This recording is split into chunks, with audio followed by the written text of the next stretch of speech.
Hello, I'm Isaac Hayes III, founder and CEO of Fanbase. And right now we're accepting investors in our $17 million round to revolutionize the future of social media. Today, for just $399, you can own 60 shares of stock in Fanbase at $665 a share. Go to startengine.com/fanbase and invest today. While the big platforms have grown too massive and disconnected from their users, Fanbase is building a platform where creators and users truly come first. We've already raised $8.6 million from everyday investors who believe in this vision, and now you can join them. This is your chance to invest in a social media tech company with over 1 million users that is disrupting media by allowing anyone to reach all of their following and monetize their content from day one. The market is changing, big platforms are failing to serve their users, and Fanbase is stepping up to fill the gap. Don't wait until it's too late. Invest now. Invest for yourself and your future. Go to startengine.com/fanbase and own the future of social media.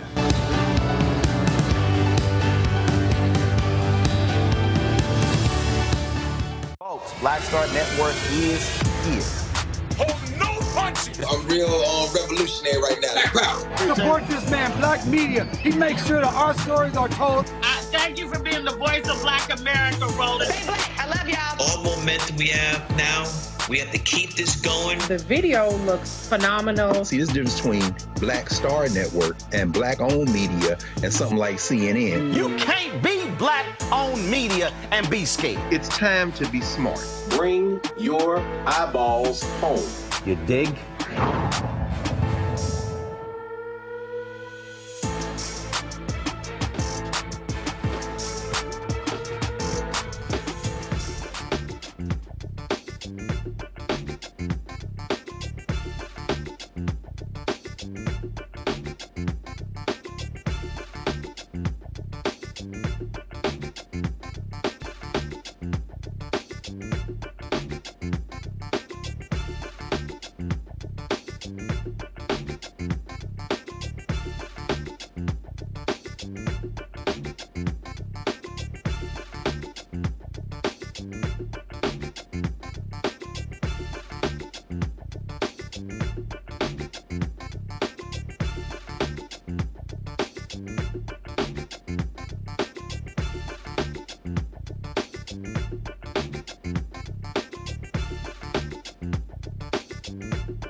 Today is Tuesday, February 25th, 2025, coming up on Roland Martin Unfiltered, streaming live on the Black Star Network. A Georgia deputy is not going to face any charges for the fatal shooting of an exonerated black man. The attorney for the family of Leonard Cure, Harry Daniels, will join us on the show to talk about this case. Also, Democrats are warning Americans for the largest Medicaid cut in history. We'll talk about that. We'll hear from Democratic House Minority Leader Hakeem Jeffries on this very issue. Also, 21 staff members at DOGE have resigned, refusing to participate in the dismantling of critical services. Also, the White House says it will now control the media in the pool. White House correspondents are not happy about this. Also, the twice impeached, criminally convicted felon-in-chief Donald the Con Trump, he's rolling out, y'all, a gold card. Literally, that will allow for rich people to spend $5 million to essentially get ahead of the green card process. What the hell is he doing? And the Black Georgia workers who sued Rudy Giuliani, they have settled that case and it has now been dismissed. We'll also discuss why a Florida congressman, well, the cops wanted to arrest him on assault of a woman. He's also married. But Trump's U.S. attorney for Washington, D.C., will not seek charges against him. So Republicans no longer get convicted or charged of any crimes. And I'm going to talk about folk who need to understand why we must channel the outrage at the firing of Joy Reid into substantive action. Time to bring the funk. Roland Martin Unfiltered, the Black Star Network. Let's go. He's got it. Whatever the miss, he's on it. Whatever it is, he's got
We've done that.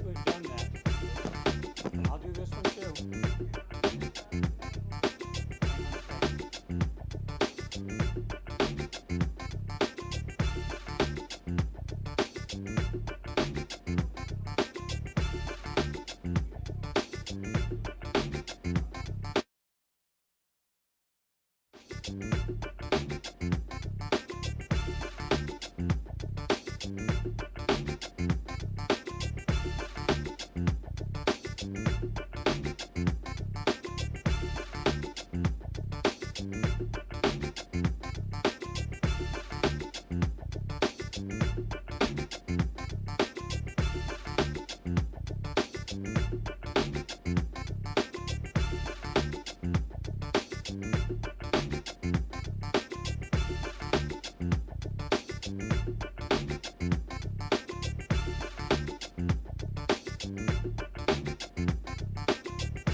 Folks, on October 16, 2023, Leonard Cure was shot by a deputy officer in Georgia.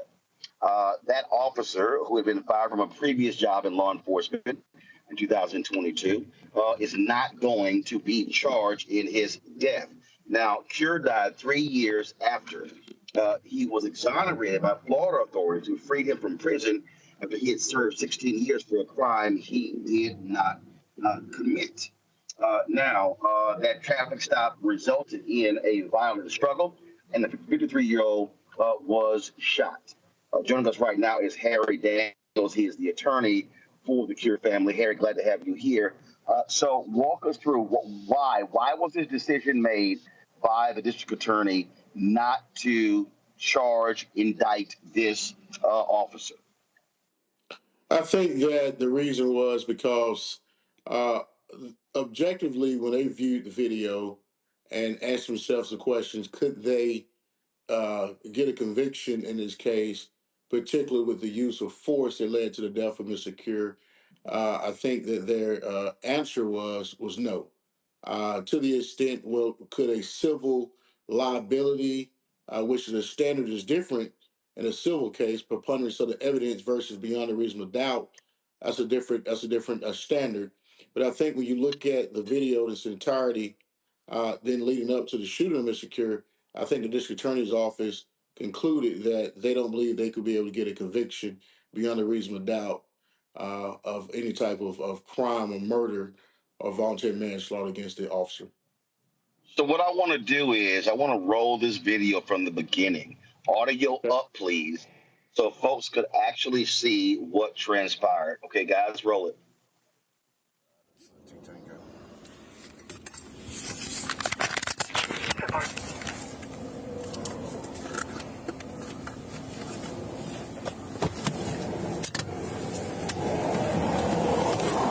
Step out. Step out. Get out. Get out. Put your hands back here. I ain't doing shit. Put your damn hands back here. Who are you? Staff Sergeant Aldridge, Sheriff's Office. My name is Yahweh. I don't care. Step to the rear of this vehicle. In the name of who?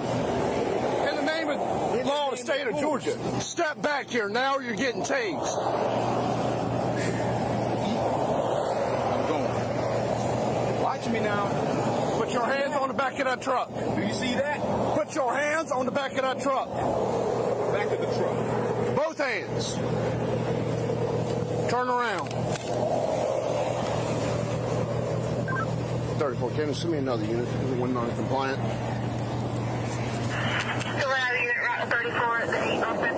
Your name is Officer who? Staff Sergeant Aldridge with the Camden County Sheriff's Office. Who county? Camden County. Put your hand behind your back. Do I have a warrant? No. Excuse me. Either put your hands behind your back or you're getting tased. I'm telling you that right now. Why am I getting tased? Because you are under arrest for speeding and reckless driving. I'm not driving. Nobody was hurt. How was I speeding? You passed me doing 100 miles an hour. Okay, so that's a speeding ticket, right? Sir, tickets in the state of Georgia are criminal offenses. I don't have a ticket in Georgia. You do now? Why? You passed me doing 100 miles an hour. Offense and what? Am I going hands behind your back? Yes, you are going to jail. Hands behind your back. Put your hands behind your back.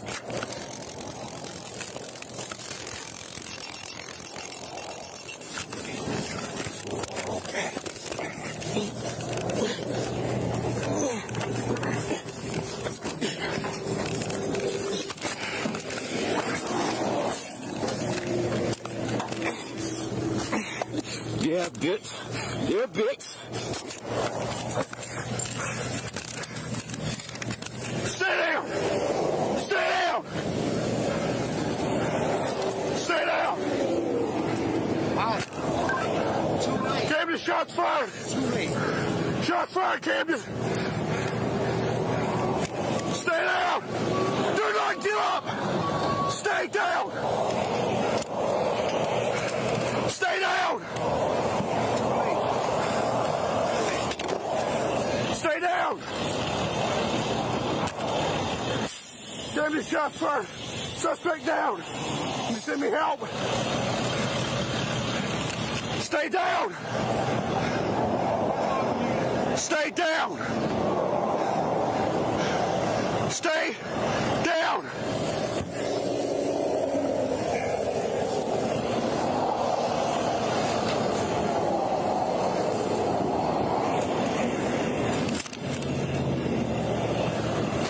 David, are you clear?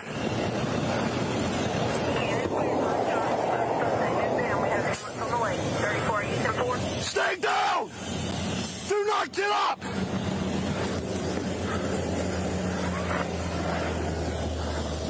You all right? You got backup coming? Yeah.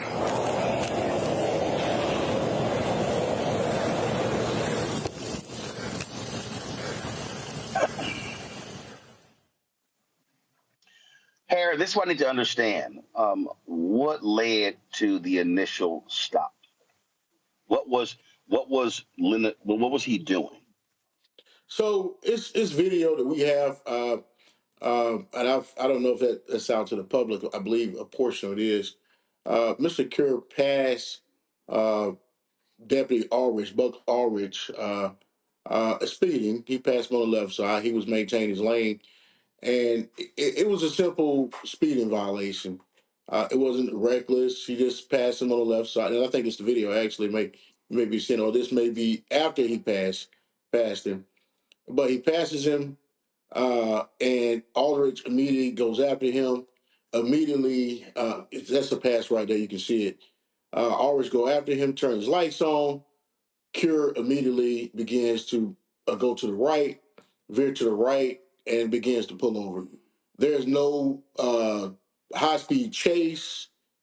There's no endangering the public, other motorists on the road. None of those factors took place. You can see where the deputy gets behind him. You can see he turned his brake lights on that you can see now, and he turned his signal light on, and he began to get over.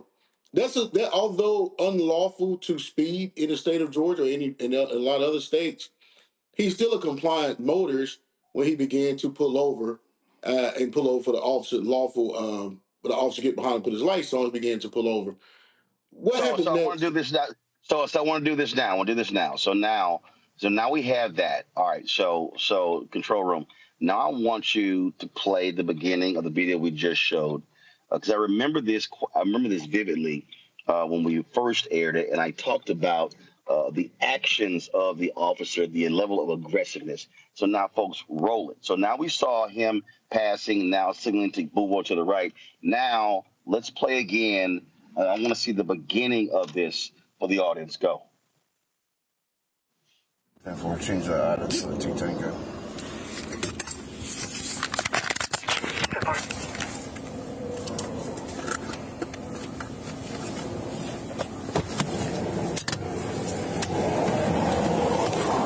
Step out! Step out! Get out! Get out! Put your hands back here. I ain't doing shit. Come on. All right. So this is precisely the issue that I have. And this is what I don't and this is the problem, I believe, when it comes to police in these stories. The police, this officers, his tone, his actions, he escalates a situation from the beginning. He escalates. How he's yelling, how he's approaching. It's a speeding violation, to your point. So it's not like this is a really major deal here. His actions establish the tone for how this traffic stop proceeded. Right. And one of the things that we're dealing with, particularly Ben and I, in this lawsuit, you're talking about a speeding. He said he was going 100 miles per hour. There's no way Aldridge could determine that because Aldridge was not running radar. As you can see, they was going in the same direction. So he's a guesstimate or estimating how fast, and they usually call it pacing, how fast he believed that Aldridge was driving. But he escalates this, and he tells them to get out of the vehicle. As an officer on side of the road by yourself, the first thing you're not going to do is tell a person to get out of the vehicle. You don't want to get out of the vehicle because they may have a weapon. You want to make sure the person is not having a weapon, or the person, if you feel like you're going to make an arrest, you tell them to take the keys, throw the keys out the window, leave your hand on the steering wheel. He immediately tells Mr. Cure to get out of the vehicle. So he escalated a traffic stop that eventually rose to an unlawful use of the taser that subsequently led to Mr. Cure being shot and killed by him. The thing is just here. Here's it. I've been pulled over for speeding. I've been pulled over for driving 80, 85, 88. In fact, I remember literally driving from College Station, Texas to Dallas, and it was a 2-lane highway, and I pulled to the left side, the cop, and I literally look over, and I see it's a cop. Well, hell, I'm already here. And I sped up. Cop pulls me over. He was like, did you actually look at me and then sped up? Well, hell yeah. I mean, I was already here. So, because I was trying to get back to Dallas for a meeting. And the bottom line is, he approached my car. Sir, can I please see your driver's license and your insurance? Right. Gave it to him. You saw me, you saw the police officer. That's what it was. So this is the problem we're always talking about.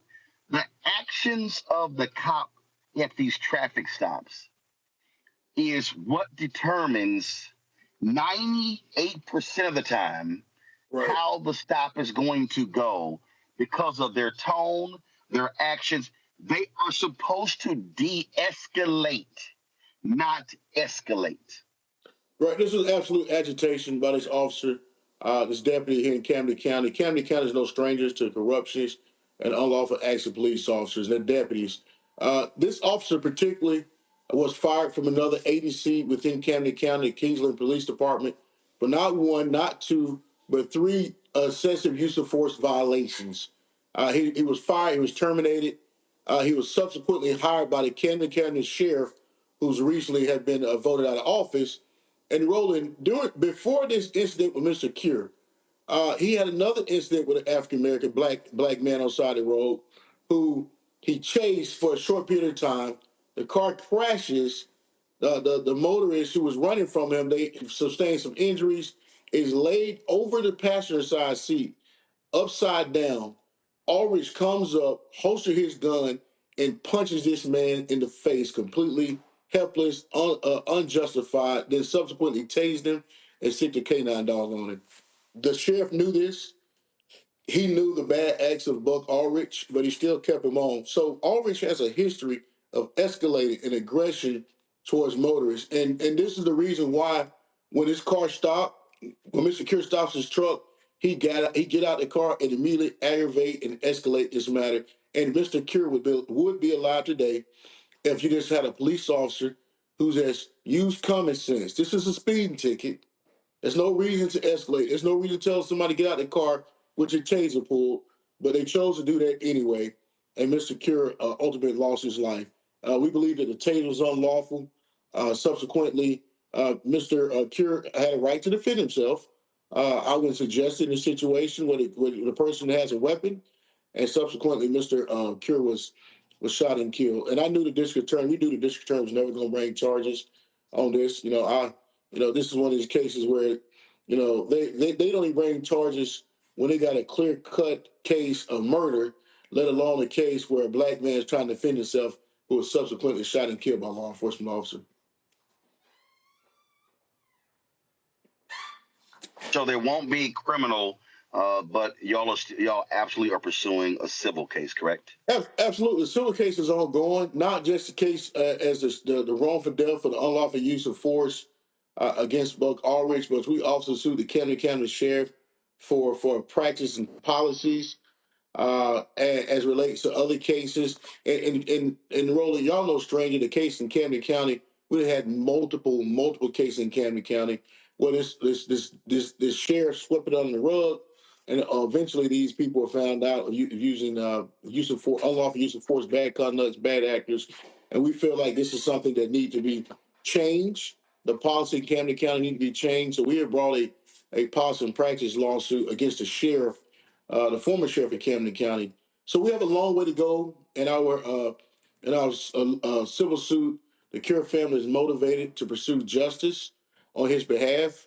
Mr. Cure was in prison. Roland, he was in prison for 16 years. Roland convicted just to get out and be shot and killed by a rogue and deputy in the Camden County. Last thing here, while I have you here, just share with our audience. You've had to deal with a number of these cases before, along with Attorney Ben Crump, Lee Merritt, and others.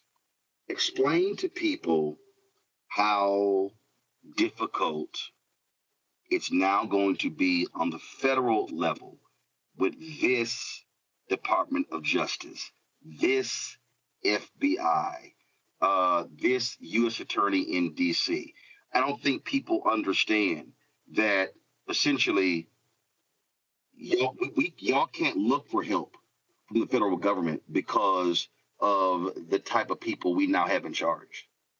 Right. So the Department of Justice Civil Rights Division is simply is non-existent. So you can see that the Department of Justice has recently deleted the police role or list where you had officer misconduct, and they deleted the list. The list that was put together for a list to show that officers that committed bad conduct and actually committed crimes were convicted. The Department of Justice deleted it. The agreements with the city of Minneapolis and other cities dealing with police reform, a complete halt, stop on the agreements that was in play. So we don't anticipate any help whatsoever from the Department of Justice. Matter of fact, when the new administration came in and before they appointed their people in the Department of Justice, I told Ben, Lee, and others that we are the Department of Justice for the next 4 years. It's going to be us. And we're going to continue to fight. We're going to continue to pursue justice at the local level. District attorneys own up. So at the end of the day, right is wrong is wrong. And we are more eager now and seasoned to fight this fight on behalf of the people, all colors, all races, because use of force, violation, use of force, and unlawful use of force dealing with law enforcement misconduct really has no color. But unfortunately, it's happening more to black people than others. But we are poised and ready for this fight and just continue to work. All right, Harry Dan, I certainly appreciate it, man. Thanks a lot. Continued great work. We appreciate it. Thanks, Roland. You have a good night, man. All right, thanks a lot, folks. We'll be right back on Roland Martin Unfiltered right here on the Black Star Network. This week on the other side of change. Abolition focus. Should we aim for reform or abolishing the entire system? Kimon Felix lets us know how much possibility lies in abolition. That is such a radical image because it offers a suggestion that we already know to be true, which is that we have what it takes to take care of each other and to take care of ourselves. Watch us on the Black Star Network, so tune in to the other side of change.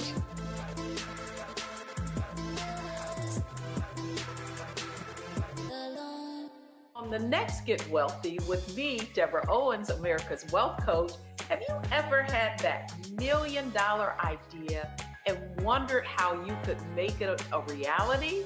On the next Get Wealthy, you're going to meet Liska Askalise, the inventress, someone who made her own idea a reality and now is showing others how they can do it too. Positive, focusing in on the thing that you want to do, writing it down, and not speaking to naysayers or anybody about your product until you've taken some steps to at least execute. Liska Askalise on the next Get Wealthy right here, only on Black Star Network.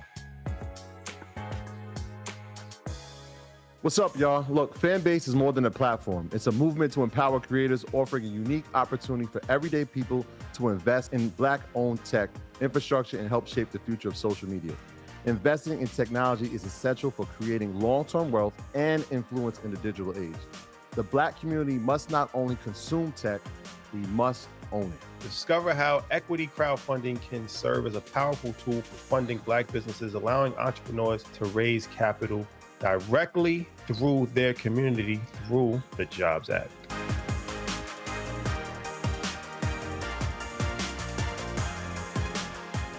Coming up on the next Black Table, a conversation with Professor Howard W. French on his new book, Born in Blackness, covering 600 years of global African history and helping us understand how the world we know today is a gift from Black people. There could have been no West without Africa and Africa. That's on the next Black Table with me, Greg Carr, only on the Black Star Network. Coming soon to the Black Star Network. For y'all, when you're on that stage or when you're and you're seeing 2 and 3 or 4 generations in the audience, that's got to speak to you about the power of what y'all have become. Oh, most definitely. I think we were doing our show before our break, and remember, I was watching this kid. I could not take my eyes off him because he was about 9 or so. He was sitting in the front row with his, over on the right hand side. Yes. I was amazed that this kid knew everything, and I was like tripping to see how many songs this kid actually knew. And he knew them all. And he knew them all. We had to go over there and bring him on stage and take a picture with him, at the end of the show and stuff, because it was just that amazing. It's like, this is crazy. The music travels everywhere, like what Philip was saying, seeing this young kid. Then you hear our songs on commercials, cold commercials. Then you have the younger ones that hear our music in animation.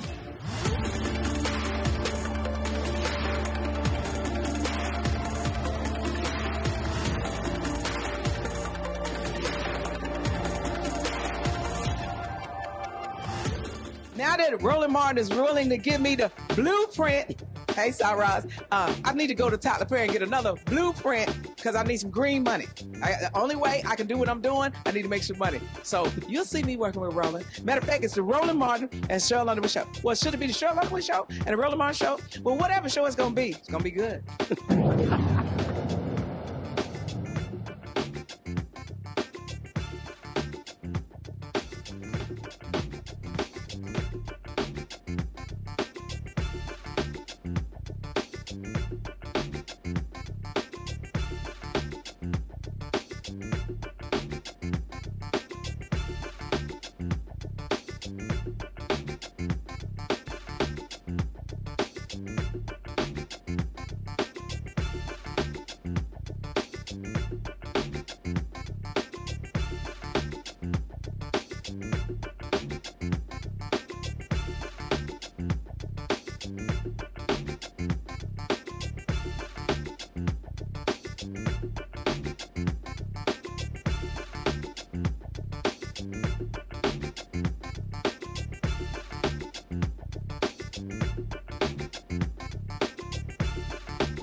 All right, folks, let's introduce our panel on this Tuesday. Glad to have them in the house breaking down the issues. Dr. Larry Walker, of course, he is joining us out of Orlando, Florida. Glad to have him on the show. Always glad to have good Alpha brothers here.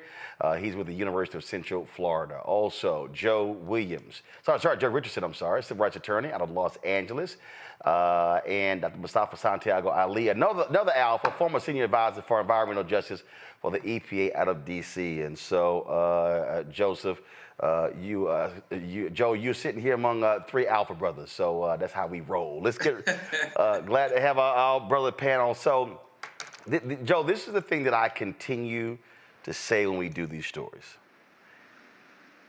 A fundamental issue for how these cases ends up is always going to be, how does the cop behave?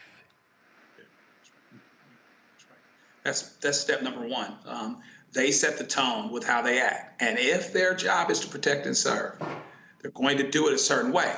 Like, the time they got you dead to rights because you sped right past them, looked at him and kept doing it. But he still approached you a certain way because he also knows that this contact can go a lot of different ways. And it's an opportunity, by the way, to make sure they reinforce the notion that they're there to protect and serve and hold accountable as well. There's nobody out here that drives that should expect that maybe if they're speeding, they won't get pulled over. However, they should be able to expect to be treated a certain way, to be treated with respect. And this guy actually undermined his safety from the very beginning, yelling and telling the guy to come out. To be honest with you, I would have had a different problem at that site. I wouldn't have wanted to come out of the car because I would have been worried about getting shot for coming out of the car without my hands up in a certain way. And he did it all wrong from the very beginning. He was so aggressive that he wasn't even thinking straight. He put himself in jeopardy. And what you're supposed to do is not only protect yourself, but also protect the person that you're serving, even if the person is in a bad mood or in a certain place before you, because as you pulled them over. And so the tone was set with the way that he dealt with what is now the deceased brother at the very, very beginning. He did it in a way that was unsafe. He did it in a way that is contrary to what ought to be their policy. That's I think he answered the question before I had the opportunity to ask it. It's like, are these guys guilty of breaking their own rules, or do they just have the wrong policy? Clearly, he should have done it a very, very different way. And there's an argument that depending on who it is, maybe if it's a different complexion to the person that's getting pulled over, et cetera, maybe it would have been dealt with differently at the very beginning. Again, but what you have here, Mustafa, I mean, you have these cops with a God complex who thinks that they can do whatever they want to. And I mean, he jumped out on 12. There was no effort to approach the car. Sir, please put your hands outside of your way. It was a speeding ticket. That's all it was. It was speeding. It wasn't like he was sitting here weaving through traffic. He wasn't hopping on the median. He wasn't, wasn't doing any of that. It's a speeding ticket. I mean, this is why I keep trying to tell people, well, we need more training. No, these are the cops who should never be on the force because it's like a spark and they just go straight from 0 to 100. Yeah, I mean, we all know that there are officers who should not, continue to be able to be on the force, to carry a gun, to hold people's lives in their hand. So that goes without saying. We understand other professions where if you have these types of egregious behaviors, if you hurt somebody, if you take somebody's life, you're no longer licensed, you're no longer allowed to practice whatever that particularly might be. But we also have to also understand that there is value in de-escalation because this officer is a prime example of that. When you're properly doing de-escalation, it gives an officer the opportunity to assess a situation because they're taking their time and they're going through the steps that are necessary. When you don't do that, when you're at 10 or 12, then you've missed the opportunity to actually be able to make that assessment of what's going on and know how to operate. He could have waited until, the next officer came. There are a number of different things that he could have done.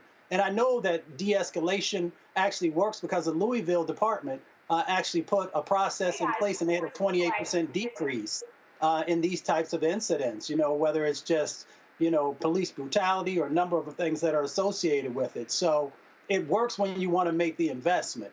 But if you don't, and you're going to put officers who have, these records of misconduct or a number of other things out there on the street, then you're going to get these types of results because we know, unfortunately, in our country, we've got about 1,365 people, I believe was the number last year, of folks who are killed by police. So it would just make sense to have, one, a better group of officers who are actually out there, and two, to make sure you're making the investments so that they have the skills that are necessary to be able to interact with citizens in a very respectful and human way. I mean, every time we show these videos, I mean, listen, 9 times out of 10, Larry, how the cop reacts dictates how the stop is going to end up.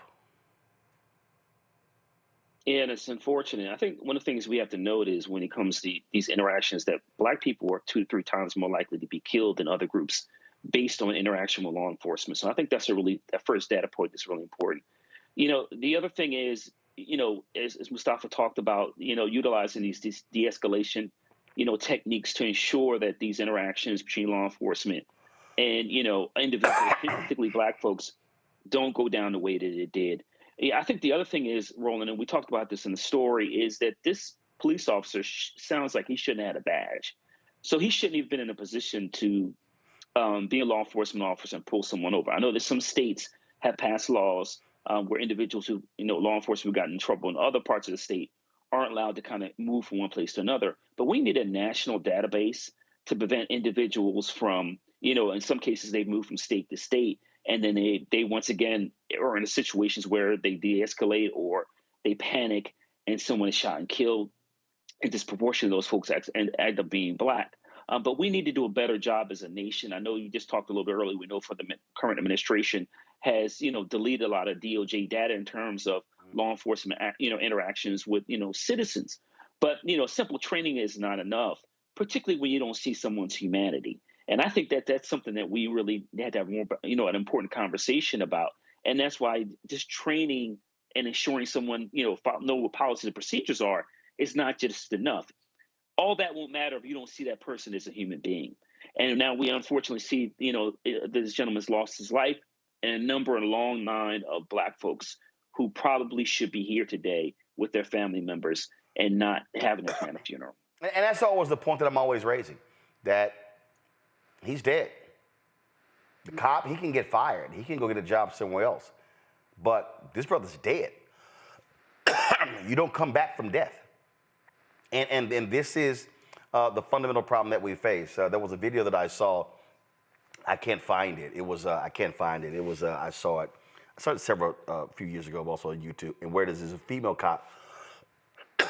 She was just going bonkers, yelling at a dude, telling him to shut up, stop talking. She eventually got fired. She eventually got fired, but it was a crazy video. And we've just seen this so many different times of these cops who just don't know how to behave, who just don't know how to respond. And these are the people who don't need to be on the force. These are the people who need to be fired. And the problem, you said, is too often they keep getting rehired at other places. And so the problem just transfers. The cop in the Sonia Massey case, same thing. I mean, this cop, he should have not been hired at that police department. And that's the thing right here, Joe. It happens over and over and over again. And this Trump Department of Justice, they don't give a damn. They don't care about citizens. They side with law enforcement. And so for them to get rid of the database, we're able to track these cops. So they don't mind these thugs. So Trump is like, sure, what the hell? Beat people, shoot people, tase people, kill people, whatever the hell. Hey, in my book, you're great. And, disproportionately, as the point has just been made, this really affects black folks disproportionately. But that being said, there's a whole lot of white folks that could potentially be negatively affected by a rogue cop that doesn't care because they start off at 125 degrees at the very beginning. This particular cop had been accused of, roughing up a woman in a way that he shouldn't have. He had several incidents where he did excessive force and apparently lost his previous job because of it. Nobody's better off for cops that, among other things, out of fear, hatred might be part of it, but fear too. Saul brother, he comes out. A lot of times people puff up because they're scared of having to do something, right? I've been pulled over in situations where, you have to be the person to de-escalate because the police officer is escalating. I was speeding, okay, but I'm going to try to be compliant. I'm going to try to do what you need to do. But even in that situation, nobody ordered me to get out of the car right away and all of these other things.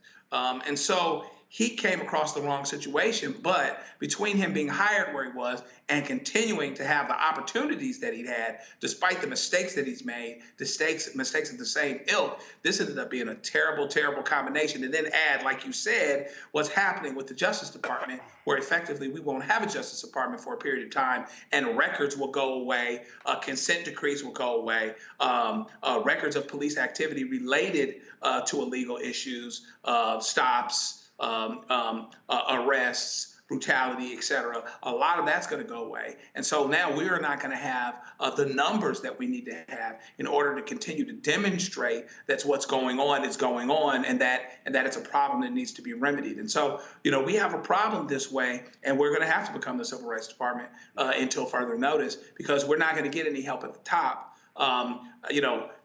We'll see what happens with this case. Because this is not an easy case, even though I see the route.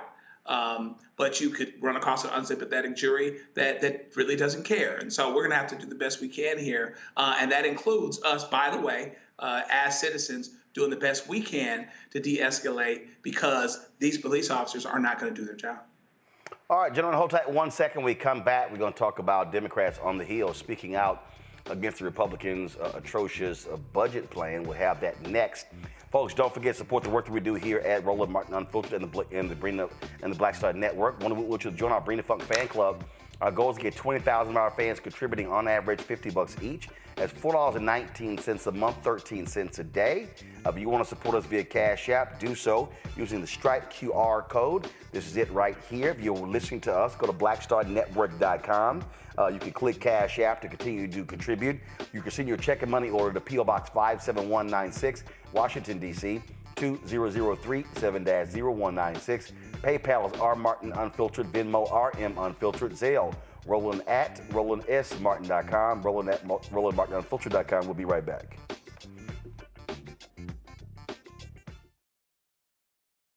We begin tonight with the people who are really running the country right now. Now, Trump is often wrong and misleading about a lot of things, but especially about history. Donald Trump falling in line with President Elon Musk. In the wake of the unsettling news that MSNBC has canceled Joy Ann Reid's primetime show, The Readout, Roland Martin and the Black Star Network would like to extend an invitation to all of the fans of Joy Ann Reid's MSNBC show to join us every night to watch Roland Martin Unfiltered.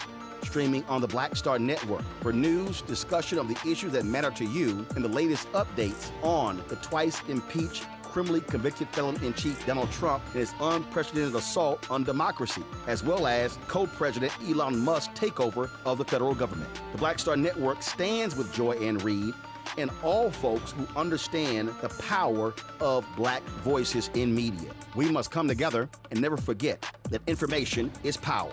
Be sure to watch Roland Martin Unfiltered weeknights, 6 p.m. Eastern at youtube.com/Roland S. Martin or download the Black Star Network app. Hey, what's up? It's Sammy Roman. Hey, it's John Murray, the executive producer of the new Sherry Shepherd Talk Show. It's me, Sherry Shepherd, and you know what you're watching, Roland Martin Unfiltered.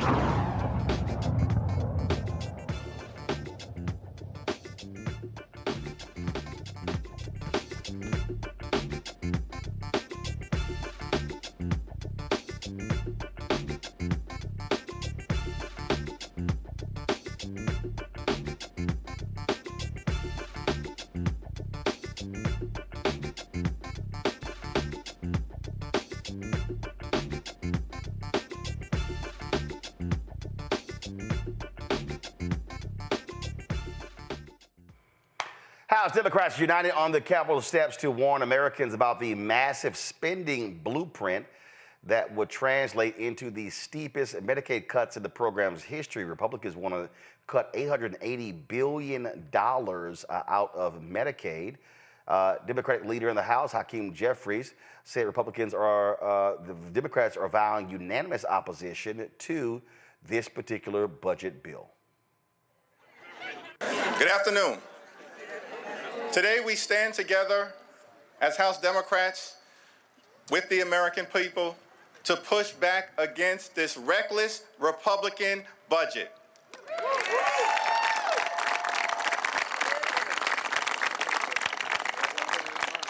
This is a critical moment in the American journey. Everything we care about is under assault. The economy is under assault. The safety net is under assault. Our very way of life as a country is under assault. Democracy itself is under assault. Donald Trump, the administration, and House Republicans are hurting the American people. It's unacceptable, unconscionable, un-American, and we are not going to stand for it 1 minute.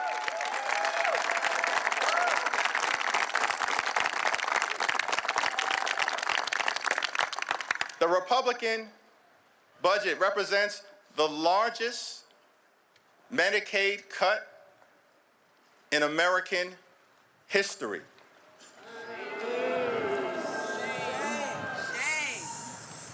Children will be devastated. Families will be devastated. People with disabilities will be devastated. Seniors will be devastated. Hospitals will be devastated. Nursing homes will be devastated. So let me be clear, House Democrats will not provide a single vote to this reckless Republican budget. Not one. Not one. Not one. They will not get a single Democratic vote. Why? Because we're voting with the American people. We're voting with the American people. We will push back against the Republican budget today. We will push back against the Republican budget tomorrow. We will push back against the reckless Republican budget until it's buried deep in the ground, never to rise again. Never to rise again. We stand with the American people until victory is won. The reckless Republican budget will hurt everyday Americans who rely on Medicaid, rely on nutritional assistance, and rely on veterans benefits. This is not a reality show. This is not a joke. This is not politics as usual. It's a matter of life and death. And so we will stand with the American people. Stand with them today, stand with them tomorrow, stand with them next week, stand with them next month, stand with them this year, stand with them next year, stand with the American people until victory is won, this budget is defeated, and America is restored.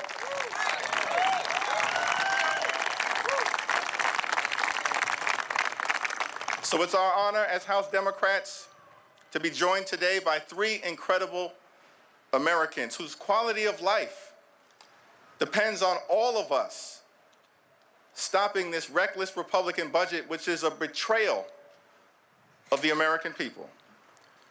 We need to listen to these stories. We're committed to making sure that these everyday Americans can tell these stories and that their stories are heard all across the land. So this is obviously going to be significant cuts that actually would take place. And one of the things that's happening right now is you're seeing these Republicans getting their asses handed to them in these town halls. Now, I'm going to talk about that in a second, but after today's news conference, one of the reporters did ask Texas Congresswoman Jasmine Crockett that if she ran to Elon Musk, what would she say to him? If you could speak directly to Elon Musk, what would you say? Fuck off. That's it. Well, that was to the point.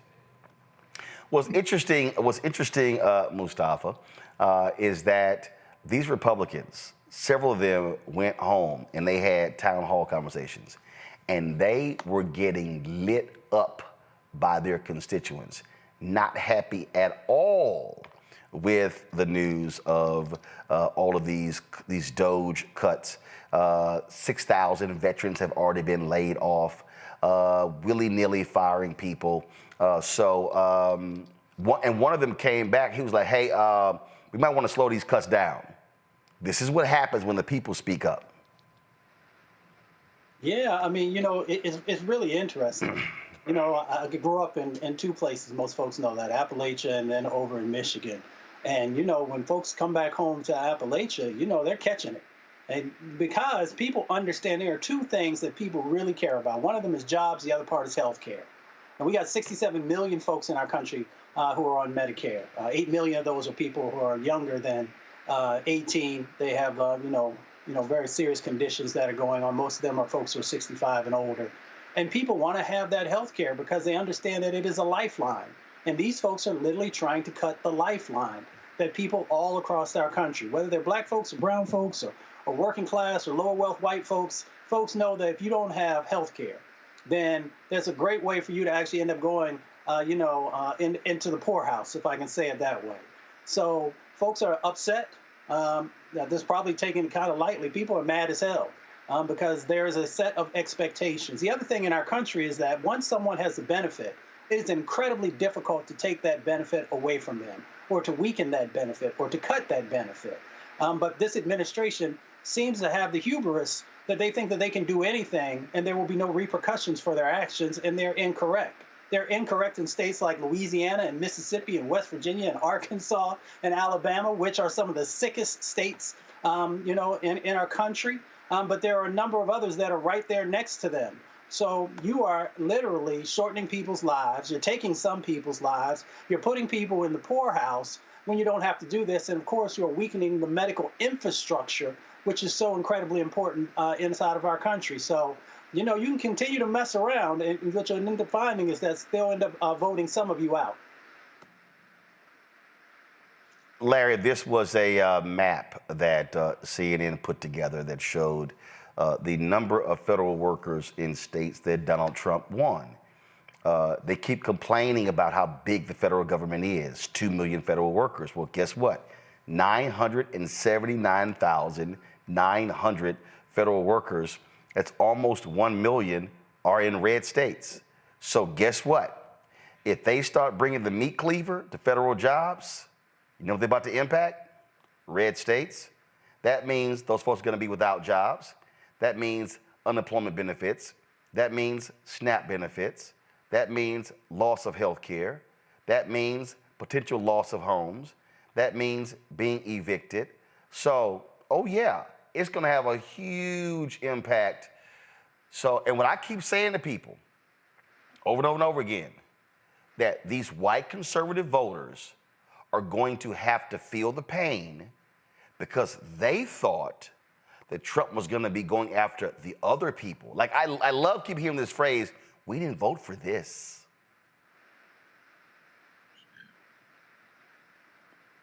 You know, Roland, you hit it right on the nose when, we heard, President Trump and Elon Musk before the election say that it was going to be some pain.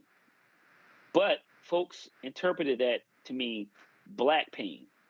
And now they're finding out that the social safety net, which provides support for all Americans, applies to folks who voted for Donald Trump. And so, in my opinion, Roland, and you talked about, a lot of these, we've seen the last couple of weeks, constituents coming to these town halls. The bottom line is, Roland, just 3 months ago, they rubber stamped all this. So, yes, all politics is local, and we'll have an election, at least in the House in the next 2 years and a few Senate seats. But really, what these members of Congress saying, you knew what you signed up for. So the reason why you don't see as many Republicans today with this budget resolution peeling off and may not see as many individuals peeling off as it relates to the overall budget cuts is because many of these Republicans feel like you rubber stamped this. And once again, the interpretation was that, this is going to dramatically impact black folks. But SNAP and Medicaid and some of these other programs, Social Security, while, disproportionately individuals in red states, poor rural areas are dependent on these programs. And Roland, when you eliminate the social safety net, you have these issues related to tariffs. And you're going to have it's going to impact consumer, spending. And within the next 2 years, we're likely to have a recession. When you have a recession and you've eliminated the social safety net, it's going to increase crime. And we're going to face some serious long-term issues as a nation.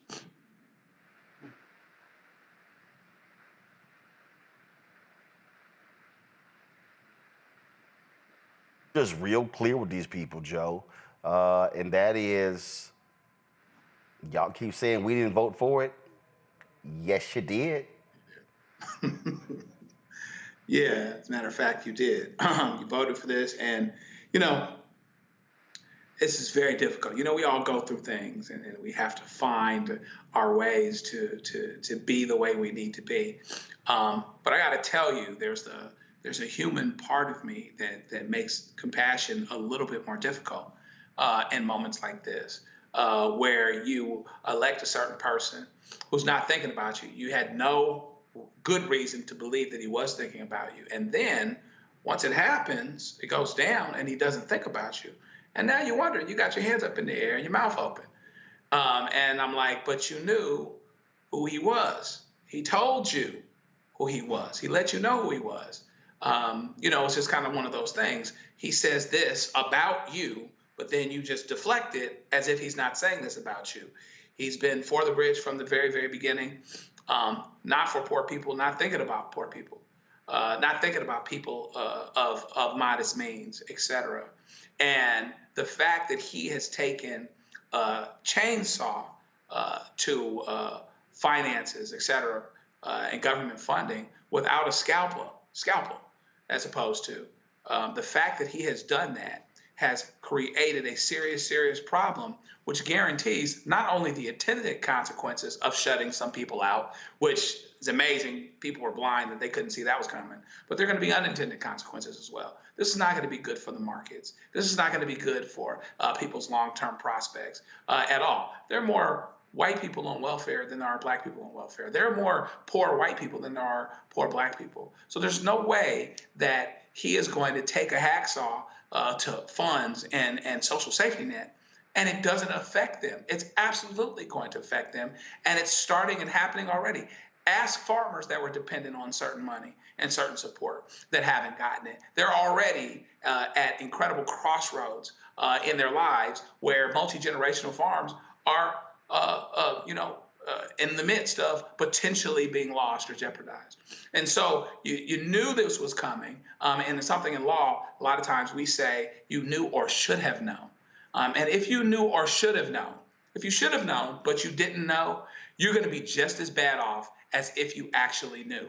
And the same thing is going to be true here. If you should have known what the president was going to do and you ignored it and acted like he wouldn't do it, you didn't know, ignorance was bliss, well, now you're not going to be able to be ignorant and be blissful, because you're going to have things that you've come to count on and rely on, or that your mother's relying on, or somebody that you know is relying on. You're going to have those things go away. And here you are. Absolutely, Mustafa. I mean, you know, like you always say, we tried to tell them. Folks are hard-headed, and folks always think it's never going to happen to me, it's never going to happen in my community, it's never going to happen to my family until it does. I think for me, the question now is, what are you going to do about it? Are you actually going to push back against, you know, your elected officials who say, well, you know, there's nothing that we can do? Are you going to hold folks accountable? And are you going to evolve in your thinking to make sure that the choices that you make with your vote are one that's actually going to be helpful to your family and to the next set of generations to come? So that's the moment that we find ourselves in. We can't change the past, right? The vote has been certified, but you can make sure that you are getting extremely focused on holding people accountable in this moment and getting prepared for the midterms. So we'll see what folks do. All right, folks, moving forward, the White House will decide which news outlets have access to the twice impeached, criminally convicted felon-in-chief Donald Trump. This decision reduces the authority of an independent association of journalists, the White House Correspondents Association, which traditionally has determined which publications are included in the press pool. They also pay for that. During a White House briefing today, the clueless press secretary, Carolyn Levitt, announced these changes following a judge's preliminary ruling that the Associated Press does not have to be included in the White House pool. Listen to this. As you all know, for decades, a group of DC-based journalists, the White House Correspondents Association, has long dictated which journalists get to ask questions of the President of the United States in these most intimate spaces. Not anymore. I am proud to announce that we are going to give the power back to the people who read your papers, who watch your television shows, and who listen to your radio stations. Moving forward, the White House press pool will be determined by the White House press team. Legacy outlets who have participated in the press pool for decades will still be allowed to join, fear not, but we will also be offering the privilege to well-deserving outlets who have never been allowed to share in this awesome responsibility. Just like we added a new media seat in this briefing room, legacy media outlets who have been here for years will still participate in the pool, but new voices are going to be welcomed in as well. As part of these changes, we will continue the rotation amongst the 5 major television networks to ensure the president's remarks are heard far and wide around this world. We will add additional streaming services which reach different audiences than traditional cable and broadcast. This is the ever-changing landscape of the media in the United States today.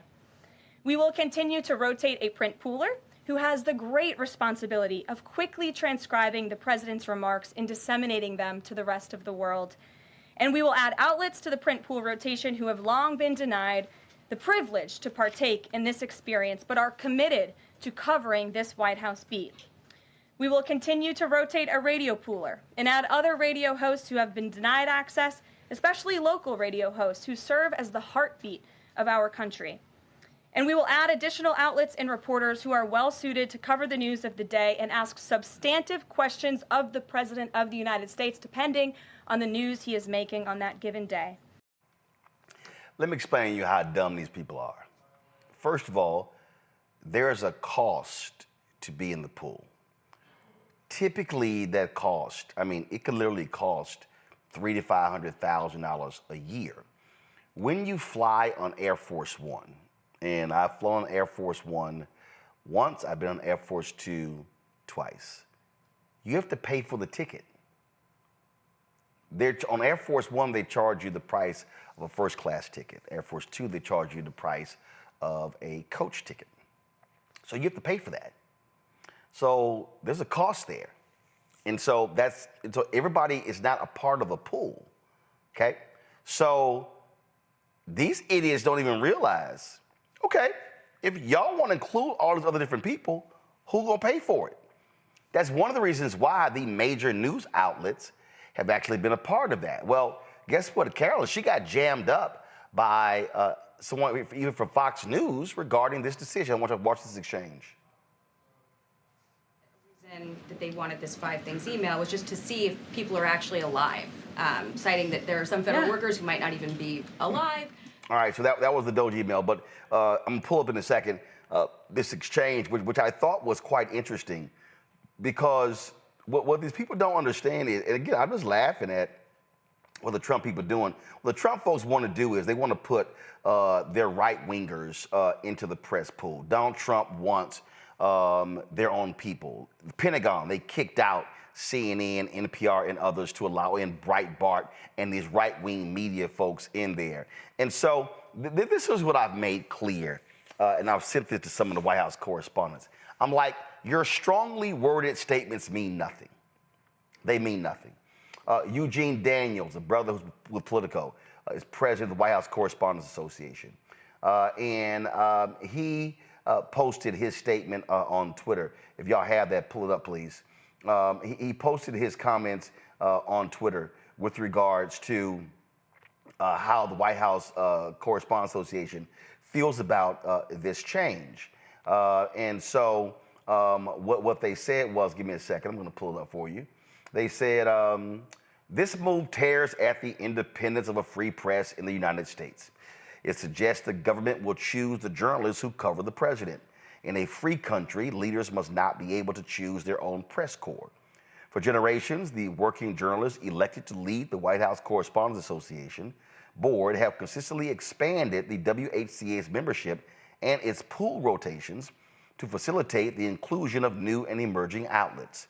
Since its founding in 1914, the WHCA has sought to ensure that the reporters, photographers, producers, and technicians who actually do the work 365 days of every year decide amongst themselves how these rotations are operated, so as to ensure consistent professional standards and fairness in access on behalf of all readers, viewers, and listeners. To be clear, the White House did not give the WHCA board a heads up or have any discussions about today's announcements. But the WHCA will never stop advocating for comprehensive access, full transparency, and the right of the American public to read, listen, and watch reports from the White House delivered without fear or favor. Eugene Daniels, White House Correspondents Association president. So guys, let me be real clear. Donald Trump don't give a damn about their strongly worded statements.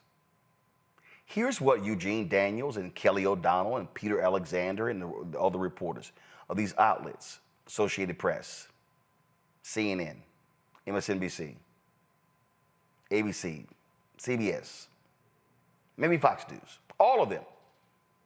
Tomorrow when Carolyn Levitt walks in, they should all stand up and walk out and literally go stand outside of the White House and say, we're not covering your briefing. When Donald Trump, if he's whatever, when they're out there and he's coming out to Marine One, we ain't turn the cameras on. We're not going to go cover it. Do understand something here. Donald Trump craves media attention. It is his oxygen, and not right wing. He craves the New York Times. He craves to be on CNN and NBC. Oh, he'll criticize them, trash them, dog them left and right, but he desperately wants to be there. The only way that these media people are going to get his attention is if they boycott and walk the hell out. You have to play hardball with a bully. You got to punch a bully back. But you know what? I don't think they're going to do it. I think they're going to punk out. I think they're going to accept this, and he's going to say, go further, and go further, and go further. He said, I want to be a dictator on day one. That's exactly what he's doing. And part of the problem is that mainstream white media has been too compliant. See, I'm wearing this shirt right here, drop the lower third. Right here. America needs black journalists. America needs black-owned media. Because, see, too many of them, they accept the bullshit. They accept being smacked around. They accept being mistreated. Ain't gonna happen with me and others. This is an effort by Donald Trump to say to the media, I'm gonna control you, I'm gonna own you. And you know what? Y'all ain't gonna do nothing. Because your bosses are wimps. Your bosses are scared. The problem is where we're operating today is that corporate media is more focused on mergers. It's more focused on them making more money. They're not focused on a free press. They're not focused on holding him accountable. They're scared. They want their mergers. Sherry Redstone, Viacom Paramount. They desperately want the Trump administration to approve the acquisition of their company by Larry Ellison's son and Sundance. David Zaslav, Warner Discovery, desperately wants to be able to acquire some other companies in order for them to increase their scale, because those two companies are actually the two smallest major media companies. You see NBC, Comcast, they're splitting off their assets. And so MSNBC and other cable networks are going to a separately publicly traded company called SpinCo. And Comcast is still going to retain NBC. I can go on and on and on how all of these companies are looking to do deals. So therefore, they don't want to get on the bad side of Donald Trump. And he knows it. And so he's going to run roughshod over all of them. And you know what they're going to do? They're going to bend over and take it. And then they're going to say, thank you, Donald. Please screw us over again. That's what's going to happen, because they don't really support a free press. They support making more money. And if that means blowing off the journalists, if that means whatever, because you know what? After that statement today, Bob Iger at Disney, which owns ABC, Brian Roberts, who runs Comcast, the top leaders, they should have issued statements. No, not their news presidents. No, not their division leaders. They should have issued statements and say, we will not tolerate the gross disrespect of a free press. But when you care about money, and when you care about your other deals, that is what you worship. You do not worship the First Amendment. Jeff Bezos, who owns the Washington Post, trust me, he ain't Katharine Graham. His president of the paper, Will Lewis, he damn sure ain't Ben Bradley.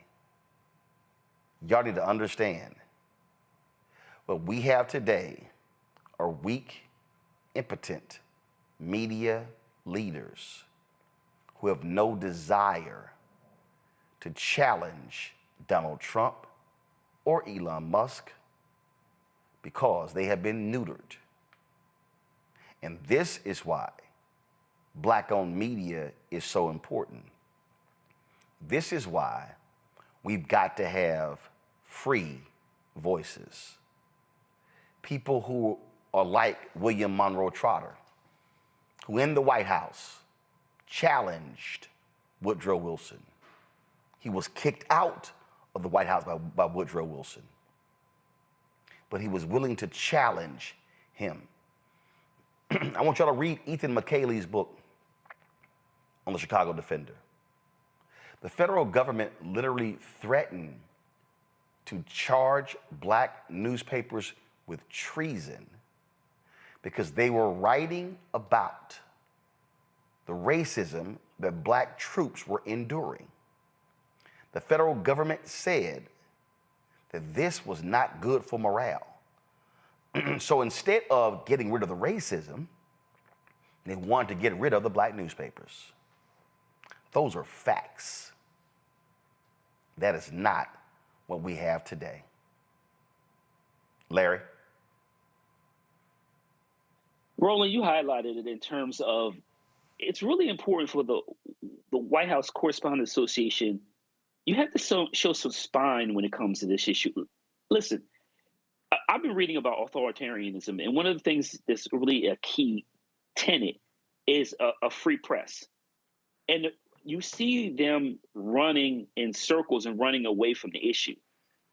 A united front is the only way to address this issue. And if they continue to capitulate and turn their backs and, run around like, with skunks and, and just pretend like it's not all burning down, this will get progressively worse. And as you said, he will take inch by inch, yard by yard, mile by mile. This is just the beginning of a 4-year term. So it is critical that they stand united and make a decision on showing that they will not allow the White House to dictate whether it's the AP or other traditional, units have the opportunity to cover the president of the White House on behalf of the American people. But if they don't do anything, and strongly worded statements are not going to do anything. And listen, they better start taking the approach of civil rights leaders from decades gone, because that's the only way that you're going to turn the tide on this. And one other thing I want to add, Roland, is that history is watching. And those individuals, once again, who are not willing to stand steadfast and fight for every inch, not only in terms of the press, but overall our freedoms and what is supposed to be a democracy. Years from now, people will ask them and discuss, where were you when the walls fell? Absolutely. This is one of the 2 books that I have on William Monroe Trotter. And the book is called Black Radical, The Life and Times of William Monroe Trotter by Kerry Greenidge. And the thing here, Joe, is simple. This man was willing to look the president of the United States, one of the most violent racists in American history, to occupy that office, Woodrow Wilson. And he pissed Wilson off so much, Wilson threw him out of the White House. These folks, they crave access, Joe. They crave access. They are unwilling to be modern day William Monroe Trotters. Yeah, and folks are going to have to, for all my friends watching, you're going to have to pardon us if we're a little pessimistic on this point, because if you really want to be honest, you really want to know the truth about it, they made Trump twice. The media, the mainstream media has made Trump president twice. They didn't do it once, they did it twice. They've normalized the things that he has done that have been unconstitutional. They've normalized, and the second time he won, even though, quote, won, even though there's an argument that there are 3.5 million votes suppressed and all of these other things, they call it one of the greatest comebacks in political history. They have, from the very beginning, because Trump was sensational and he was interesting and dynamic and charismatic, they have effectively normalized him and made him a serious candidate when he wasn't, and made him president twice. And so now you're gonna have to pardon me if I'm a little concerned or a little skeptical of the notion that they would actually stand now and do what they need to do in order, because even after he made them president, he's still dumping them. I mean, they could say that out loud. They said, man, we made you president. Why are you doing this? They could have that conversation. But even after that, he's kicking them off to the side because he wants all his far-right friends to be the media. So it is a serious problem when you have folks that allow the president of the United States pick who he wants to be covered by, and therefore influence what the news actually is, and therefore make it as flattering and unrealistic and maybe even untruthful as he wants it to be. We are in a very, very serious place and juncture. And but we've been here for a while, because to my mind, he's been elected twice by the media. He's been normalized by the media. He continues to be normalized. The things that he does continue to be minimized by the media. And you would like to think that at some point, maybe at the moment that they find themselves out of the pool, out of the press pool, that they would, gain a spine and say, we need to take this thing another way. But I'm not going to hold my breath. Bottom line is they scared. They scared, Mustafa. It's all about money. It's capitalism. These people who own these big media companies, they don't care about the journalism. They care about the money. They care about the streaming. We are long past the days of Bill Paley and Roone Arledge, Leonard Golderson, David Sarnoff. We're past the days. These individuals now, they want to be richer and even richer. These folks, Jeff Bezos had so much money he could never, the man got divorced and his wife got billions and he still made more money. But it don't matter because they want more money. It's more money. It's more money. It's more money. They don't give a damn that they are literally turning these media institutions into roadkill. Yeah, it's not about the truth. It's not about making sure that you place the spotlight on the issues that need to be brought forth to the American public. It is about stacking dollars. That's all it really is about. And so we just got to make sure that we're understanding the game. But we also have to understand what can come out of this situation. When you look at Russia, you have a state-run media system. When you look at North Korea, state-run media. When you look at China, state-run media. When you look at Nazi Germany, one of the things that Hitler did when he came in is he understood that he had to control the narrative. So eventually they made sure that they eliminated and then made sure that they created what the narrative was going to be, and that's through the media. So we have to be extremely careful in this moment that we don't find ourselves in a very similar situation to the folks that that Trump is cozying up to. So it's right there in front of us. The question becomes, will folks get a spine? Will we make sure that we are also supporting the entities that are going to make sure that the truth is being told and that there's a spotlight on the issues that so many of us care about? So we have some power in this situation, but we've also got to make sure that we utilize that power. Indeed, indeed. All right, folks, got to go to a break. We come back more on Roland Martin Unfiltered right here on the Black Star Network. Again, don't forget, support the work that we do. Join our Bring the Funk fan club. If you want to contribute via Cash App, do so by using the Stripe QR code. If you're listening, go to blackstarnetwork.com to access that QR code. Click the Cash App button to continue to contribute. Also, send your checking money order to P.O. Box 57196, Washington, D.C., 2003 7-0196.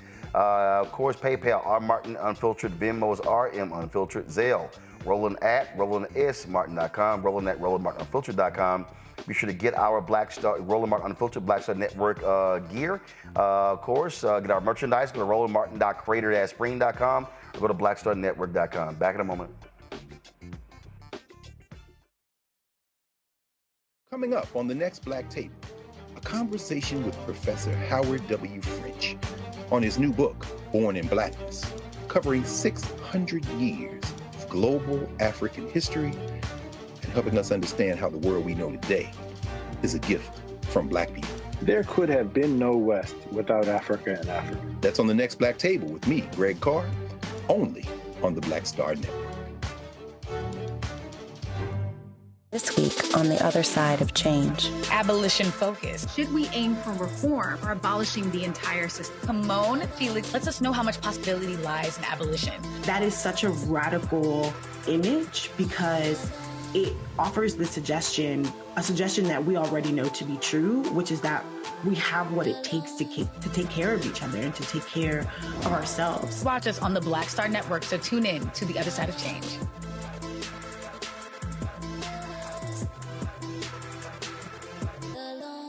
Coming soon to the Black Star Network. But y'all, when you're on that stage or when you're seeing 2 and 3, 4 generations in the audience, that's got to speak to you about the power of what y'all have become. Oh, most definitely. I think we were doing our show before our break, and remember, I was watching this kid. I could not take my eyes off him because he was about 9 or so. He was sitting in the front row with his, over on the right-hand side. Yes. I was amazed that this kid knew everything, and I was like tripping to see how many songs this kid actually knew. And he knew them all. And he knew them all. We had to go over there and bring him on stage and take a picture with him, you know, at the end of the show and stuff, because it was just that amazing. It's like, this is crazy. You know, the music travels everywhere, you know, like what Philip was saying, seeing this young kid, then you hear our songs on commercials, cold commercials. Then you have the younger ones that hear our music in animation.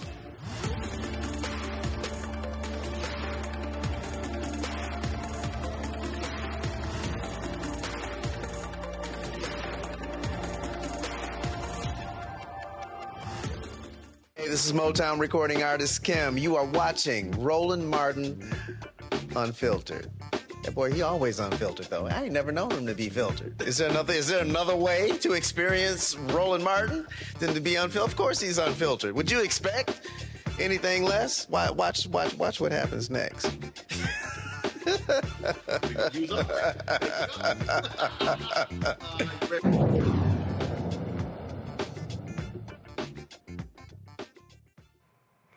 You know, we really do have a stupid person who's sitting in the Oval Office. We now have a lot of drama taking place at this fake Department of Government Efficiency. On Tuesday, more than 20 civil service employees resigned from Elon Musk's fake department, stating they did not sign up for the task that they were being asked to perform. In the resignation letter obtained by the Associated Press, the staffers wrote in part, "We swore to serve the American people and uphold our oath to the Constitution across presidential administrations. However, it has become clear that we can no longer honor those commitments.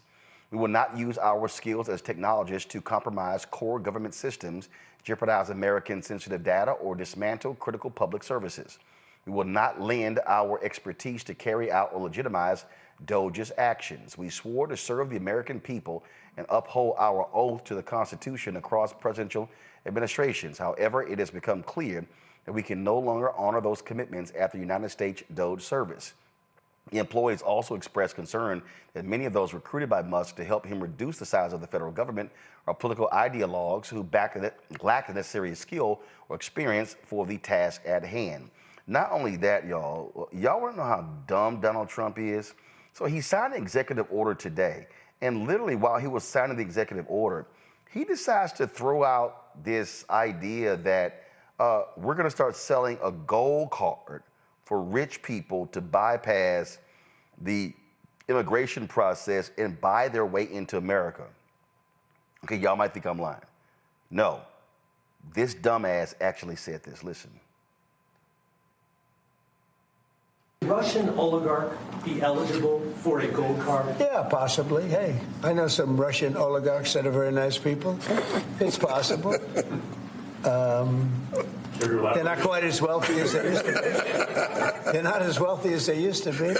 I think they could afford. I think they could afford $5 million. So no, a lot of people are going to want to. A lot of people are going to want to be in this country, and they'll be able to work and provide jobs and build companies and pay taxes. All of those things. It's an incredible.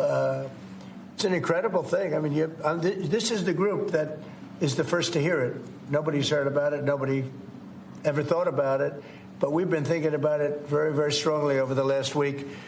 And I was going to announce it sometime next week, and I figured, why not? We have a lot of cameras blazing right now.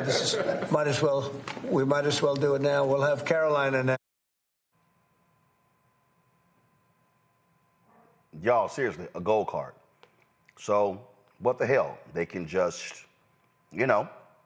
bow their way in. And so, hey, we're going to sell it for $5 million. And so, okay, listen to this idiot. Actually, I told y'all he's just stupid. Listen.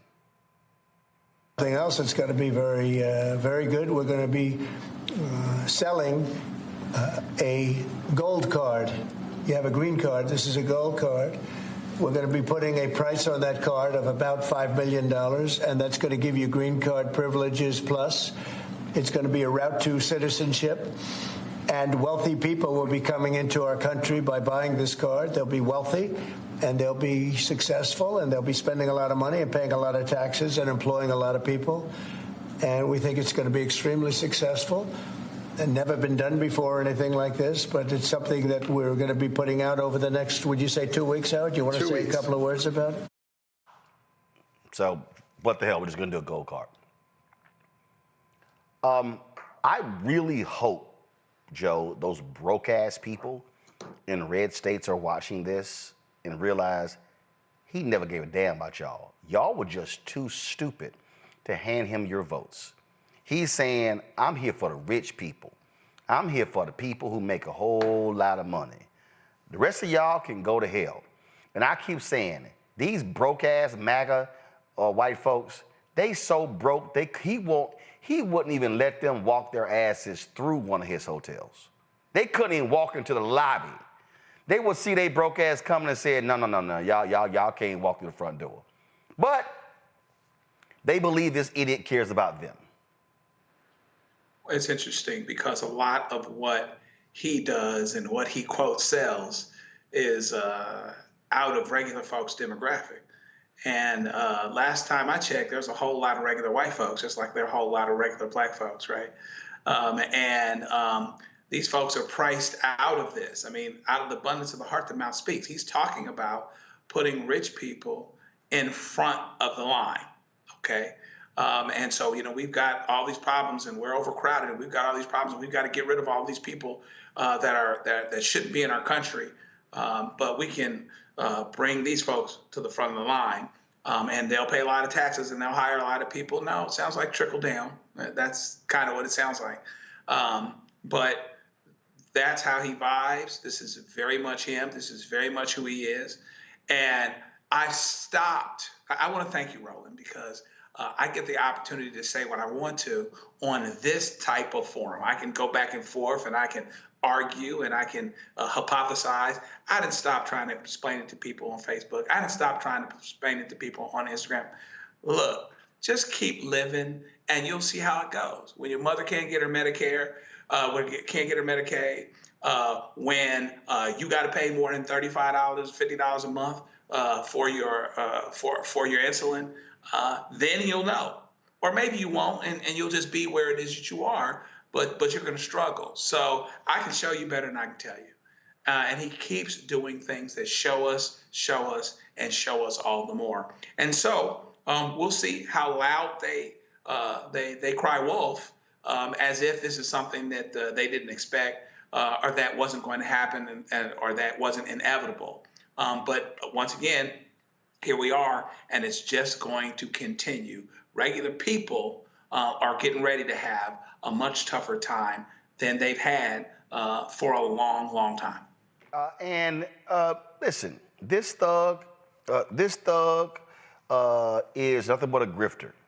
In the same news conference, Mustafa, he was literally showing, hey, here are the new products I have to sell. Watch this, dumbass. Look. Yes. See that? Trump was right about everything. It just came in. Somebody said, I said, this was sent in by a fan. I said, I think we should make some of them, right?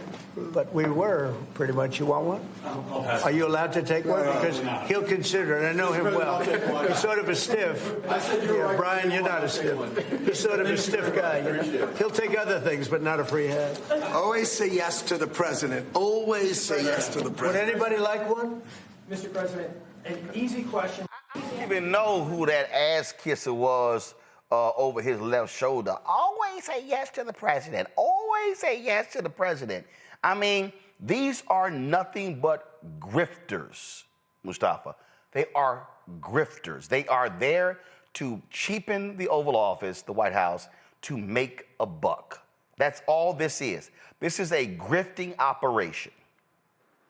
It's the fleecing of America. It's exactly what it is. You know, they continue to sell off pieces of America. So when he talks about, you know, whatever the number is going to be, $5 million for you to be able to get to the front of the line, that's the pay to play.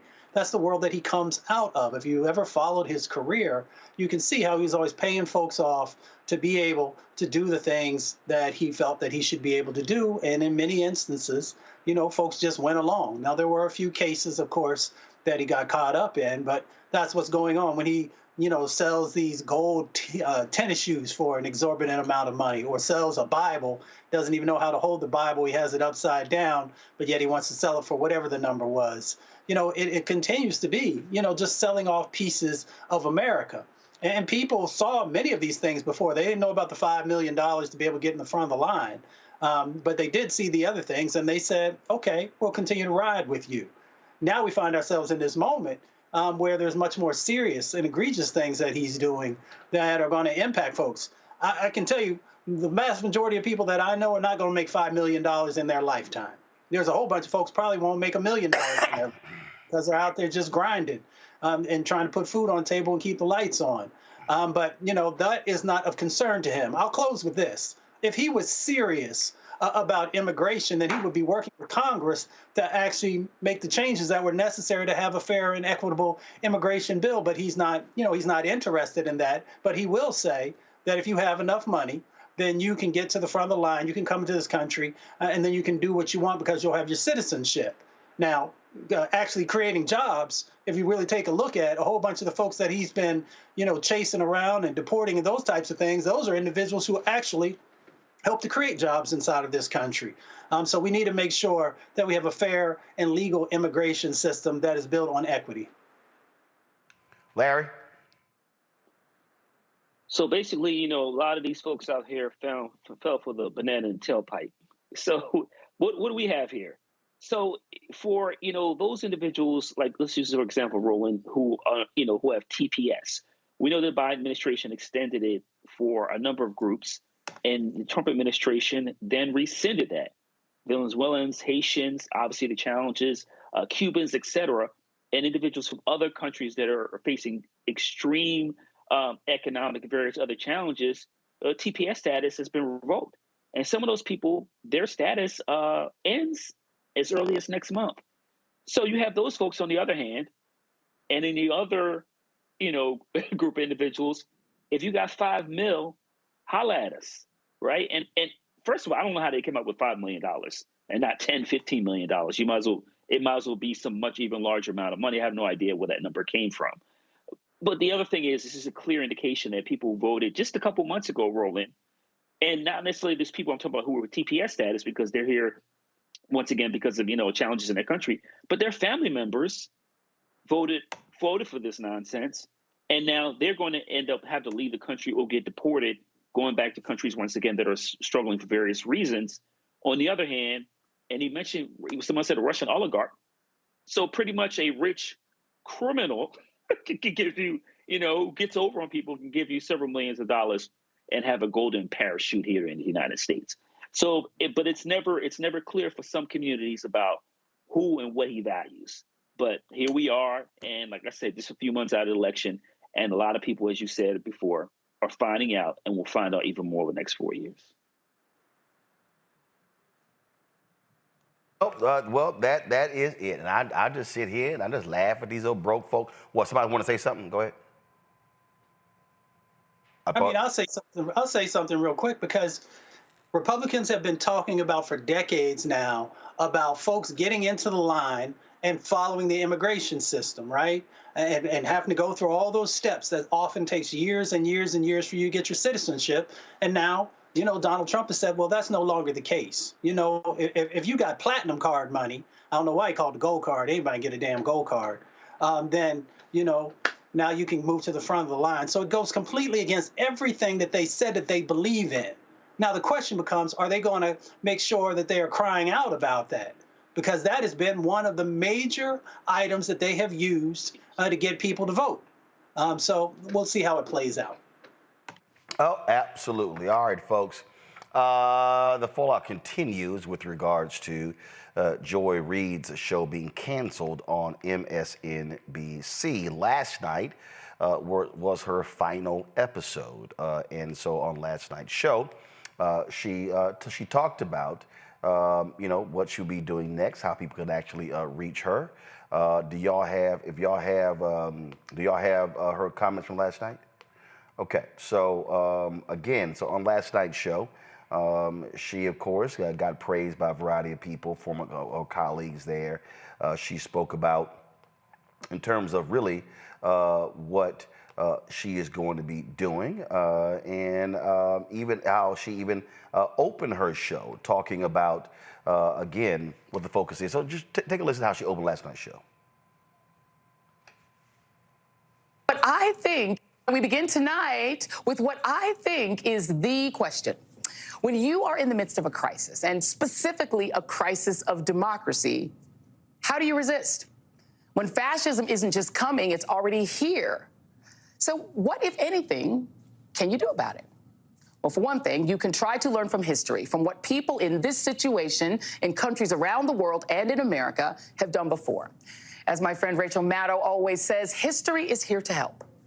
America hasn't always been a free country for everyone, and we've had resistance movements from day one.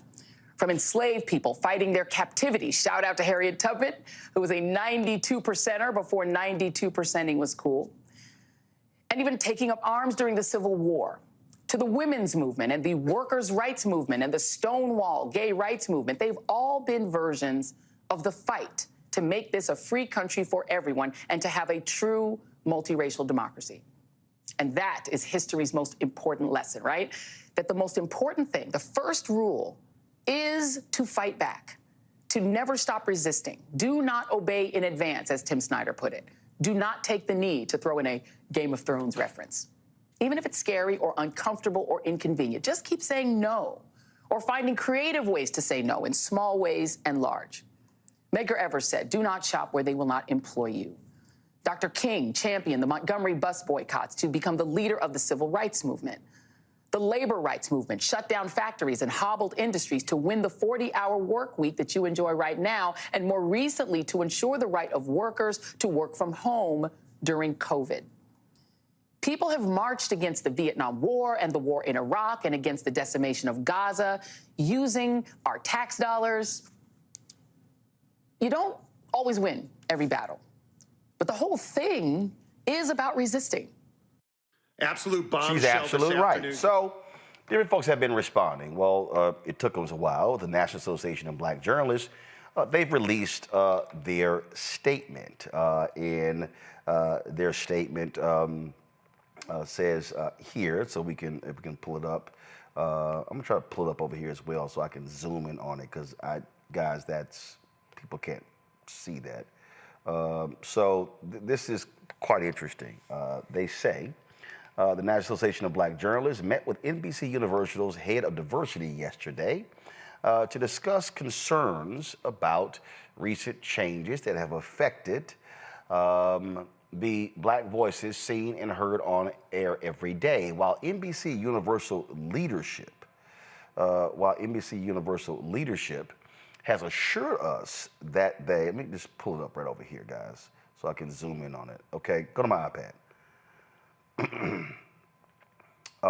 They say, while NBC Universal leadership has assured us they are committed to elevating black voices, we are disappointed by the removal of Joy Reid from her slot. Reid is a longtime journalist and host of The Readout, a major political commentary program. While we congratulate Simone Sanders-Townsend, Michael Steele, and Alicia Menendez on their new roles in Reid's former time slot, we remain concerned about industry-wide patterns in which black talent is disproportionately affected by corporate changes. We also have learned that other journalists and commentators representing diverse communities have been removed from their slots. As we continue examining this issue and working with NBC Universal on their commitments to diversity, we urge news leaders across the board to recognize that removing black voices affects how networks shed light on issues of great importance to our communities. Reducing those voices also limits the diversity of content and viewpoints. Networks must also ensure that more black journalists by trade have opportunities to contribute.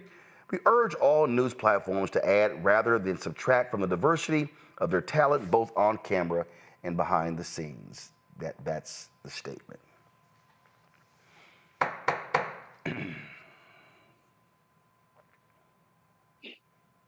So let me preface this. I joined NABJ in 1989. I was elected. I was a founder of the Texas A&M University NABJ chapter. I was elected the National Student Representative in 1989, serving through 1991. I served in leadership capacities in Austin, Dallas-Fort Worth Association of Black Communicators.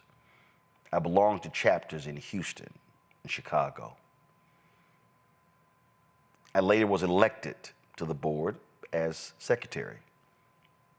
The third time I was on the board, I was asked to step in to be the vice president for digital, and then was elected to a term.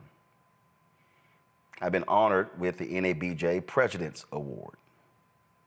I've been honored with the NABJ Journalist of the Year in 2013. 2021, I was elected the youngest living person to the NABJ Hall of Fame. Have donated money, have contributed, have spoken at various sessions. But this statement is a piece of shit. This statement is weak.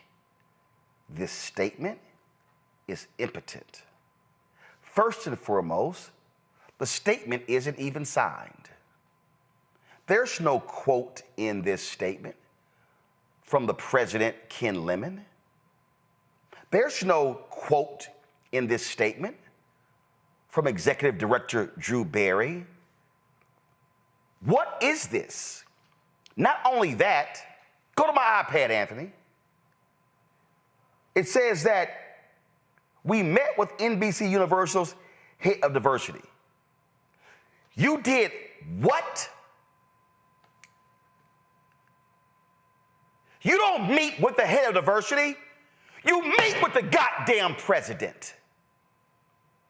You meet with Mark Lazarus, the CEO of Spinco, the company that will be overseeing MSNBC.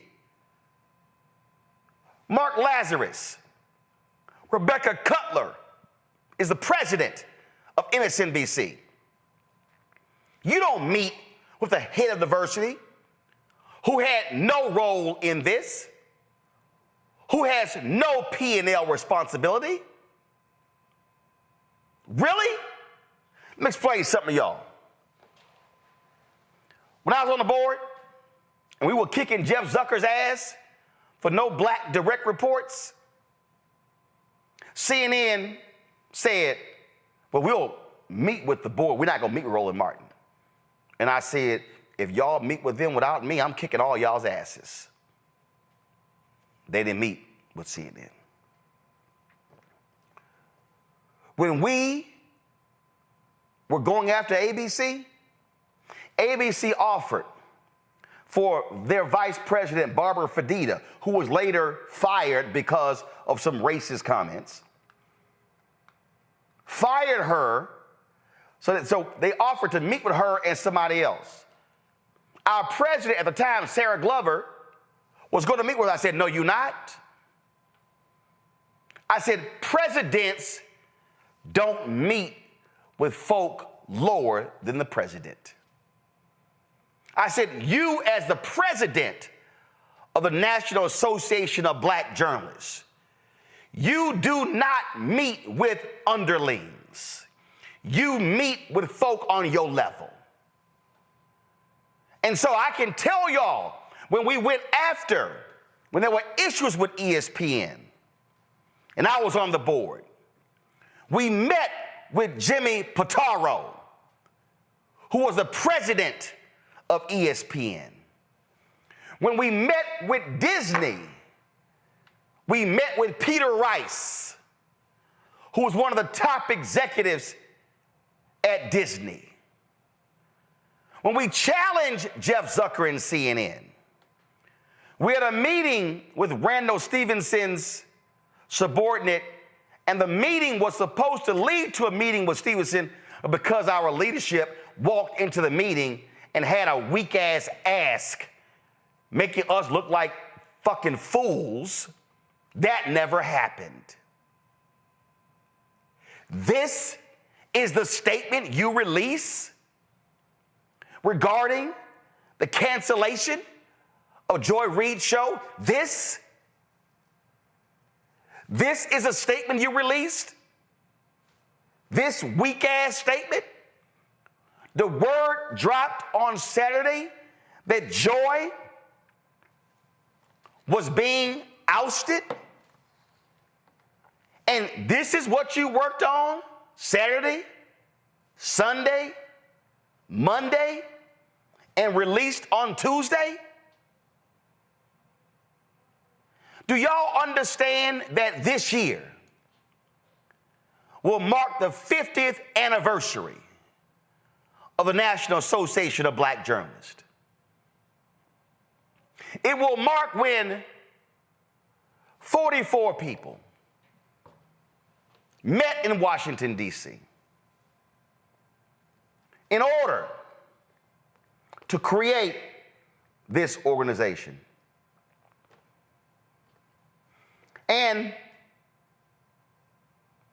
I had the pleasure of knowing and meeting. If you go to my iPad, these are the founders. No Norma Adams Wade, new Paul Brock, new Reginald Bryant, no Maureen Bunyan, no Charlie Cobb, no Joe Davidson. I know Allison Davis. I know Paul Delaney. I know and met William Dilday. I know Sandra Dillard and Joel Dreyfus and Sam Ford. I knew Vernon Jarrett very well. Knew Claude Lewis, Sandra Dawson Longweaver, Gloria Marshall, Asa Moore, Les Payne, Chuck Stone, my alpha brother, Francis Ward, Vince Sanders, John White. Talked to Dwayne Wickham on yesterday. Former President Merv Osmond, knew him well, another alpha brother. And this type of statement with what's happening to black journalists, this is what we release? This is a fundamental problem with black organizations. Having weak leadership, unwilling to stand up, unwilling to put your damn name on the press release. When I sat on that board, I wrote many of the statements that we released. How scared are you to put your name on it? If you're unwilling to put your name on it, damn it, don't run for office.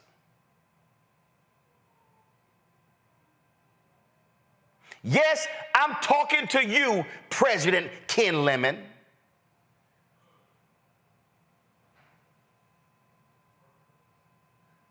What I've witnessed over the last several years of NABJ leadership has been despicable.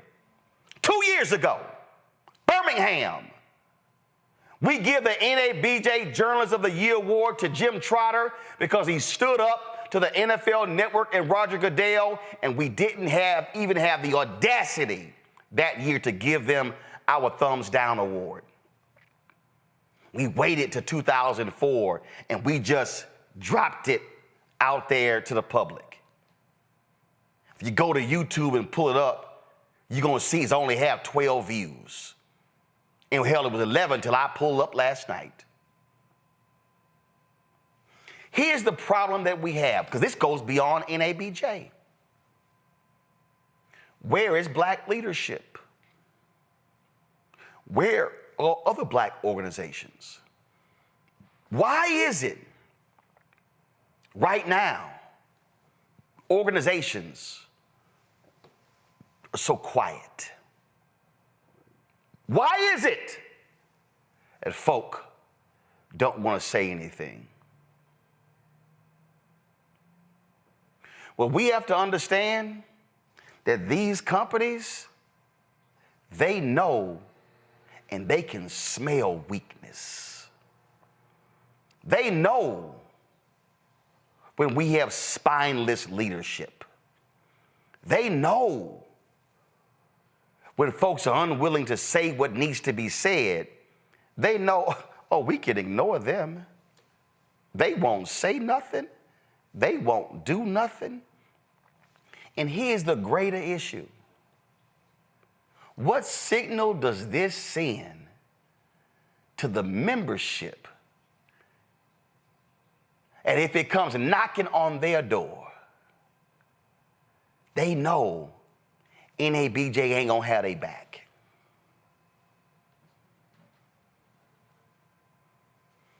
Folks, when we talk about black leadership, what we need to understand that what it means for black leadership, it means being leaders. Let me be real clear. Let me be real clear. Hell, where's NABJ's statement today on what Trump just did with the White House press corps? Silence. Silence.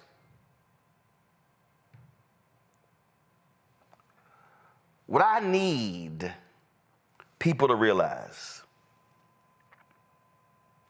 that there is a difference between you holding the title and being a leader. President might precede your name. Well, that does not mean that you are a leader. And I fundamentally believe that the problem that we have today with too many of our black organizations is that we have folk with titles who are merely present but have no presence. We got folk with titles who, when they walk into the room never shifts. See, I'm sorry, excuse me, and I know within NABJ that I grew up watching real leaders. That when something happened, they had something to say. I remember when we were in Houston, and there was a panel, and Bushwick Bill referenced the word bitch to one of the women there. And said Mel Estes Sumter, who later became president, heard about it and stormed into the room and checked him at that moment and says, you will not refer to any woman in this organization ever as a bitch. That's leadership. Leadership is when we had our convention in 2018 in Detroit. And they actually had a twerk contest on stage. And even Luther Campbell called them out. And there were some sisters who were offended. And I went, when I wasn't in the room, but when I heard about it, I went up to the brothers in the Miami chapter and said, let me holler at you. Y'all are going to apologize to the sisters for what y'all did. Oh, and I know a couple of them were mad as hell at me, but I didn't give a damn. Because I wasn't going to be a board member and be silent when that happens. This statement from NABJ regarding Joanne Reed is simply unacceptable. It is weak, it is impotent, and it is not representative of the NABJ that I was raised in, that I was trained in. It does not represent the legacy of a Chuck Stone, of a Les Payne. It doesn't represent the legacy of a Vernon Jarrett. And all the brothers and sisters who are now ancestors, who created the opportunity for us to have an organization that speaks with integrity, morals, values, principle, and ethics for black journalists. NABJ, you have got to do better, because this ain't it. To my panel, Larry, you can start. Roland, as you highlight, the organization long to say, you mentioned Chuck Stone. I'm from Philadelphia, so I remember reading his writings, as a kid growing up. And, the organization has a long history of not only in terms of, writing, but black activism. And this is what we need right now. These are dire times. Writing, like you said, bland statements, that kind of say, this is bad, but, kind of winking a nod and not taking a more aggressive approach is not going to get it done today. We really need servant activists in today's society, particularly in the media. As I said earlier, the media is under attack, and it's one of the pillars of a strong democracy, and it is failing us. And to see black folks, in particular in leadership positions in an organization plays an important role in terms of making sure we have a diverse workforce as relating to the media, put out a statement, as you said, it's really almost like they use AI to put it out. It doesn't really have a lot of teeth to it, and it's not acceptable. And we have to be able to continue to hold, individuals' feet to the fire to make sure that they are capable of living in this moment, and in some cases being defiant and willing to put it on the line to make sure that black folks in this society have a voice, that people hear we have to say, and that we can thrive in today's society. Joe? It will always take enormous sacrifice in order to get us from point A to point B. And the more urgent the times are, the more urgent the sacrifice is needed, and perhaps the deeper the sacrifice is needed. You would think that journalists would know how to write, okay? And I'm not a member of NABJ, but I think that I understand the urgency that you underscore in terms of a journalist group being able to speak to what's going on in the moment as it pertains to all of the attacks on the free press, all of the attacks of individuals, including black folks, that are really speaking truth with their journalism and uncovering things that need to be uncovered. So I guess the question becomes, who are they really trying to please? What exactly are they scared of? Because the fact of the matter is that they're scared of something in terms of maybe their rights being taken away, the things being undermined. Well, that's already happening. It kind of reminds me of, when I'm representing somebody who's got a terrible employer, and the employer is out to get them and cut their head off, and they're scared to sue them. And I said, well, I guess I understand somewhat, but they're moving on you regardless. That's why you're here. So the question becomes, there's certain obligations and responsibilities to whom much is given, much is required. So there are certain obligations and responsibilities that come with sitting in your box. You could have gone and been a bean counter, and maybe you wouldn't have had to speak truth to power in a public way. But you chose something that actually obligates you to do that, particularly in light of what it is that we've had happen, what it is that we've seen happen historically as it pertains to journalists, as it pertains to fighting for First Amendment rights.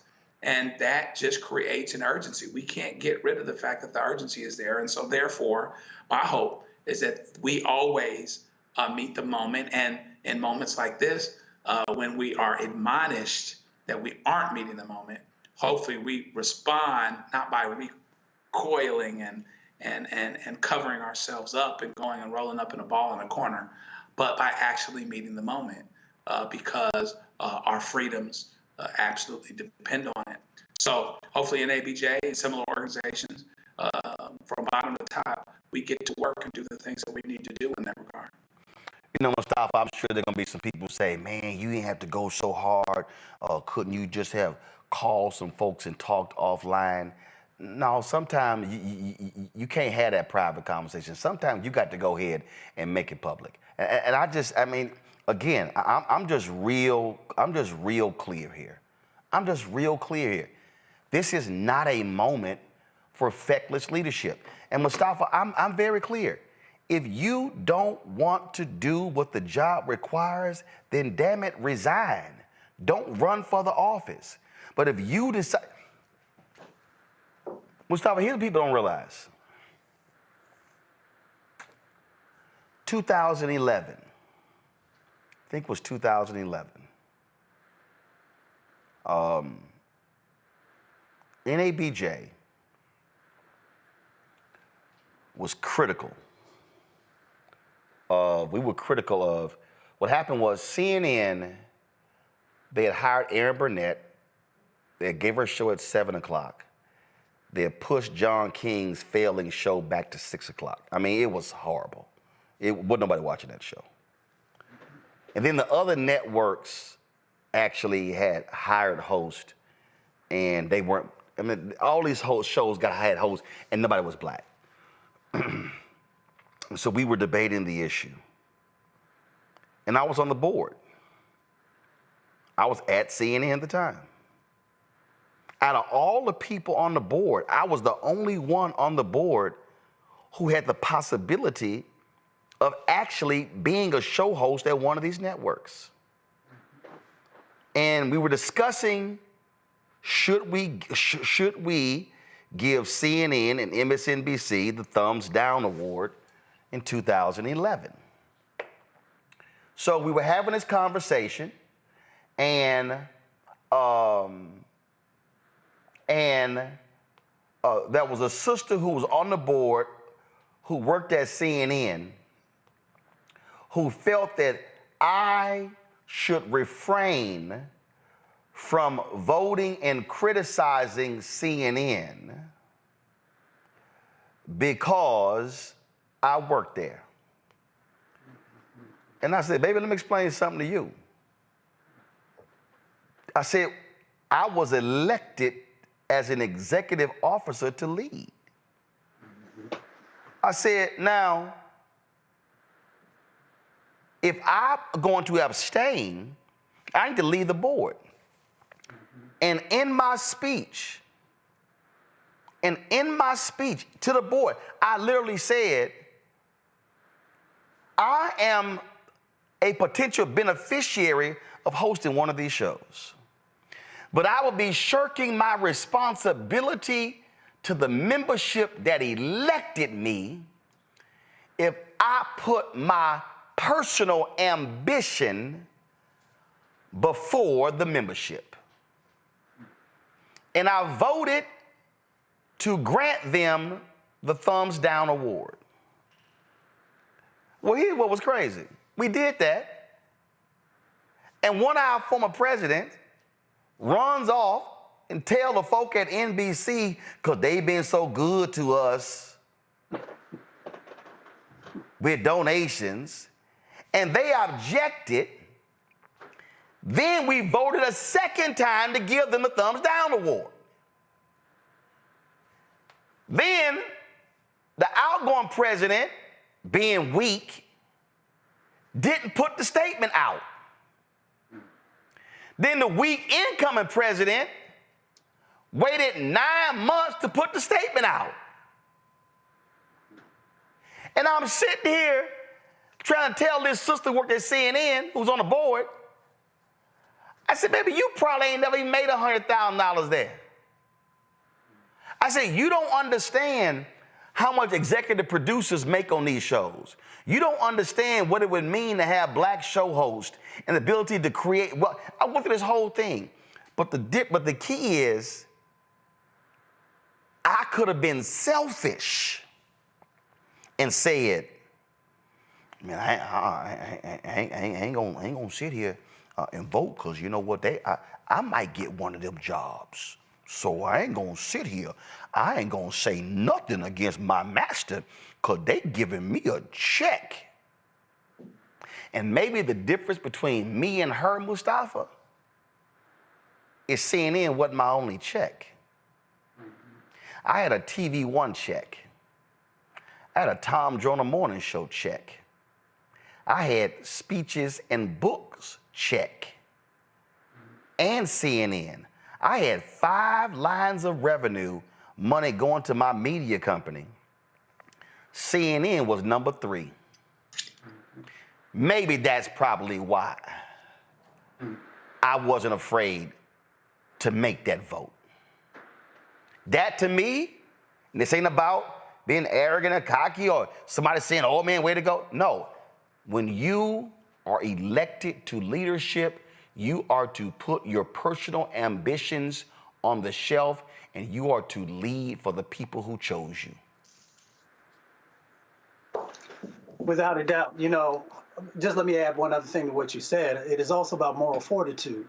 And there are far too many people who do not have that, or they are afraid to tap into it, because there is accountability that comes with that. There is, for some people, there's responsibility, and there's also sometimes something that you may lose if you hold on to your moral fortitude. I know my mama is watching, because she watches your show all the time. And one of the things she always says is, tell it like it T.I. is. And when she says that, I always laugh, but I understand what she means, because she's like, no matter whatever the cost is, it is always better to just make sure that you are telling it like it actually is, and making sure that you are also letting folks know that you're not just going for the okie doke. So I appreciate with that. You know what I would ask our brothers and sisters over at NABJ, is also, why don't you just say it with your chest? Because Ida B. Wells would do that. Because we understand that she actually was under great pressures, right? She didn't know every time that she walked out of her office or out of her home if somebody was going to kill her or lynch her or whatever the situation. That woman had a bounty on her head. Yeah. They fire bomb. I got a mural in my office called Black on Media Matters. The reason you don't see a cover of any of her newspapers, because they all burned up. They all burned up. No, y'all should already have a shot in there. They all burned up. No, don't take that shot. They all burned up. We have her name on the mural, but they all burned up. That's why. That woman had a bounty on her head. Right. So that's how serious it was for her. And and as the brothers on the panel today have said, that's how serious it is also becoming in our country. And the question becomes, will you stand up? Will you do the right thing? Will you build partnerships and relationships that allow you to not necessarily have to be the only one out there, because we are moving together in solidarity? I remember the words of Dr. King when he said the ultimate measure of a man or a woman is not where they stand in moments of comfort or convenience, but where they stand at times of challenge and controversy. And that last part is where people get tripped up, because they're okay when everything is easy. It's easy to talk about environmental justice when the Biden administration is they are making sure they're sending money to the communities that need it, or housing justice or transportation justice, or all these other types of things that we fight for and should be fighting for. But when things get tight, that's when you find out who's really got the spine for it, right? That's when you find out who's really real about what is necessary to be done. And I'll close with this, Roland, because you also talked about folks not having confidence in our Black organizations. When you talk to brothers and sisters who are on the street about, an organization that's been around for a while, they want to know, so what have you done recently? I appreciate what you may have done in the 40s, 50s, or the 60s, but what are you doing now to make sure that you are lifting what's happening inside of our communities, what's going on in the hood? And if you don't have a response for that, then folks are just going to be looking at you like you're just some antiquated organization that is out of touch with what's going on. So folks got to say it with their chest, but they also got to back it up after they say it with their chest. And that's what Ida B. Wells did, and that's what a number of other luminaries did. And that's why we lift their names up, because they weren't afraid. They weren't scared, right? They made sure that when the time come, that they stood right there in the fire and did what was necessary. This is, come on, y'all, move the camera, y'all. I need to shout out Ida B. Wells in it. So the reason I got up to come over here and show y'all this here, thank you, is this here. That was a black journalist with courage. I purposely am wearing the shirt, America needs black journalists. But America don't need weak black journalists. America don't need feckless black journalists. America needs black journalists who are going to be soldiers without swords. Go watch the PBS documentary on the black press. It was called Soldiers Without Swords. And that's what we have to have these days. And so you said, say it with your chest. And again, we need folk who are going to be willing to stand up, folk who are going to be willing to represent the interests of the people.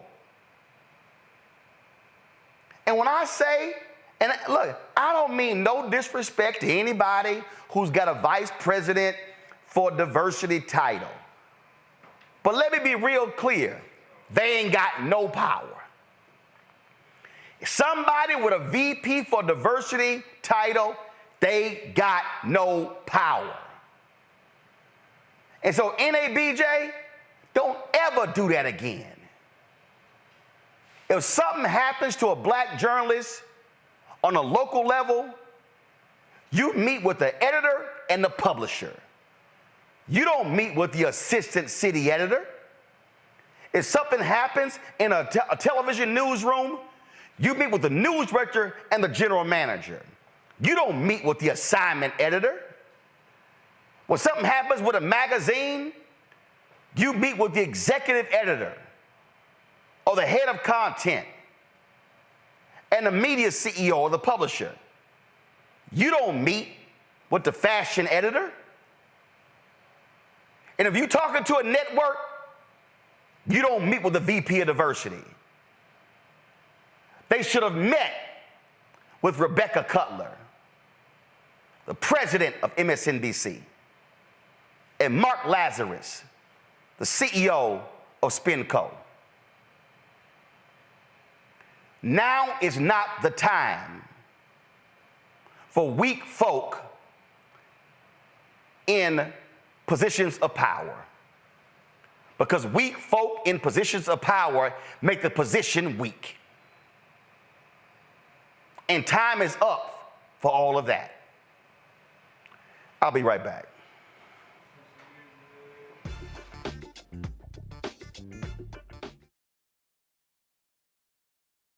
This week on the other side of change. Abolition focus. Should we aim for reform or abolishing the entire system? Kimon Felix lets us know how much possibility lies in abolition. That is such a radical image because it offers the suggestion, a suggestion that we already know to be true, which is that we have what it takes to take care of each other and to take care of ourselves. Watch us on the Black Star Network, so tune in to the other side of change.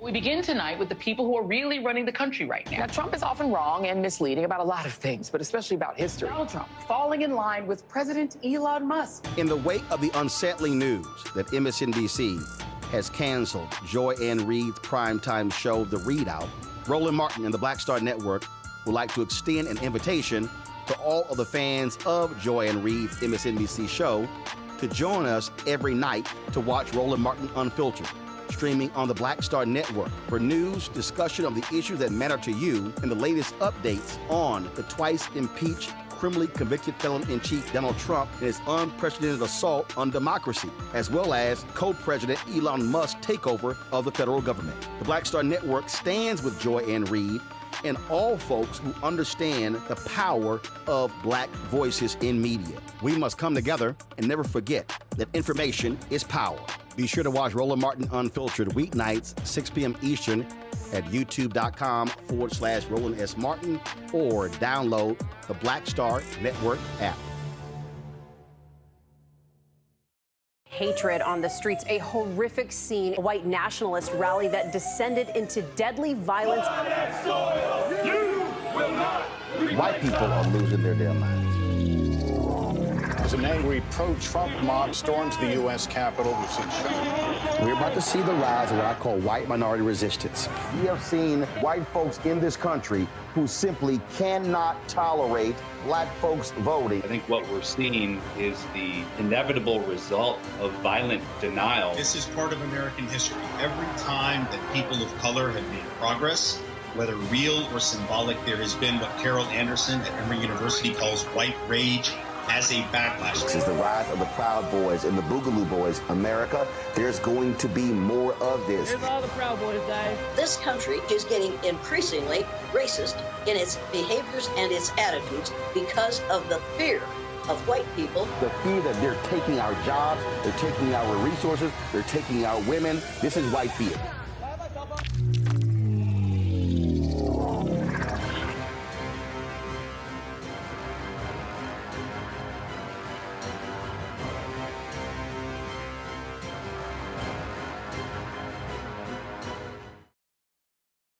This week on the other side of change. Abolition focus. Should we aim for reform or abolishing the entire system? Simone Felix lets us know how much possibility lies in abolition. That is such a radical image because it offers the suggestion, a suggestion that we already know to be true, which is that we have what it takes to take care of each other and to take care of ourselves. Watch us on the Black Star Network, so tune in to the other side of change.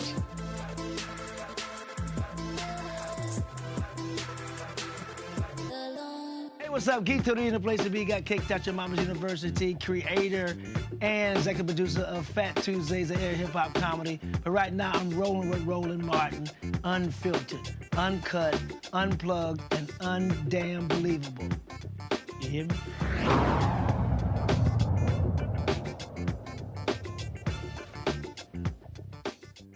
Oh, I know a panel's going to eat this up. Ed Martin, who is the MAGA U.S. Attorney for Washington, D.C., is declining to authorize an arrest of Republican Congressman Corey Mills of Florida. Check this out. Last week, Mills was accused of physically assaulting a 27-year-old woman with whom he was having an affair. Mills is married. Officers responded to an incident at the two-term congressman's residence where they found a woman with, quote, fresh bruises on her arm, unquote. The victim allowed the responding officers to listen to a phone call in which Mills instructed her to, quote, lie about the origin of her bruises, unquote.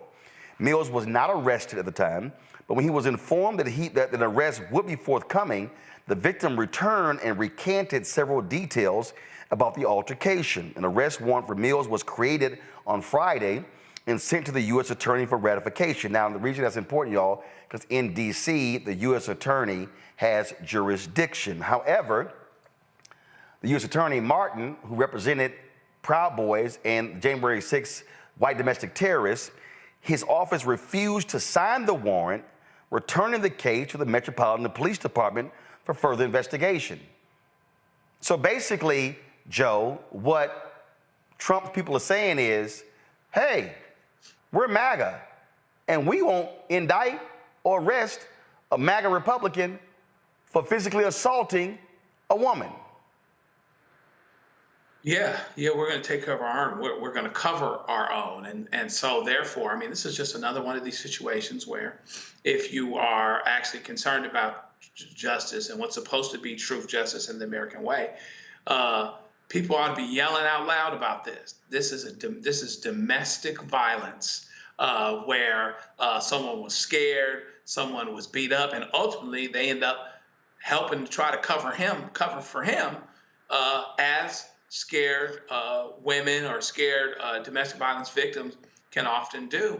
And so here it comes to the prosecutor, to U.S. Attorney, who's actually supposed to, that doesn't mean the person's going to be convicted. There's still a process to be undertaken, but clearly there should have been an arrest. And so you put people in these positions of authority, and now they get to pick and choose who they want to prosecute. And so they want to prosecute one of their own because at the end of the day, hey, they just got a 2-vote majority in Congress. So can you really fault them for being self-centered and self-motivated to ignore justice when it's appropriate and convenient for them?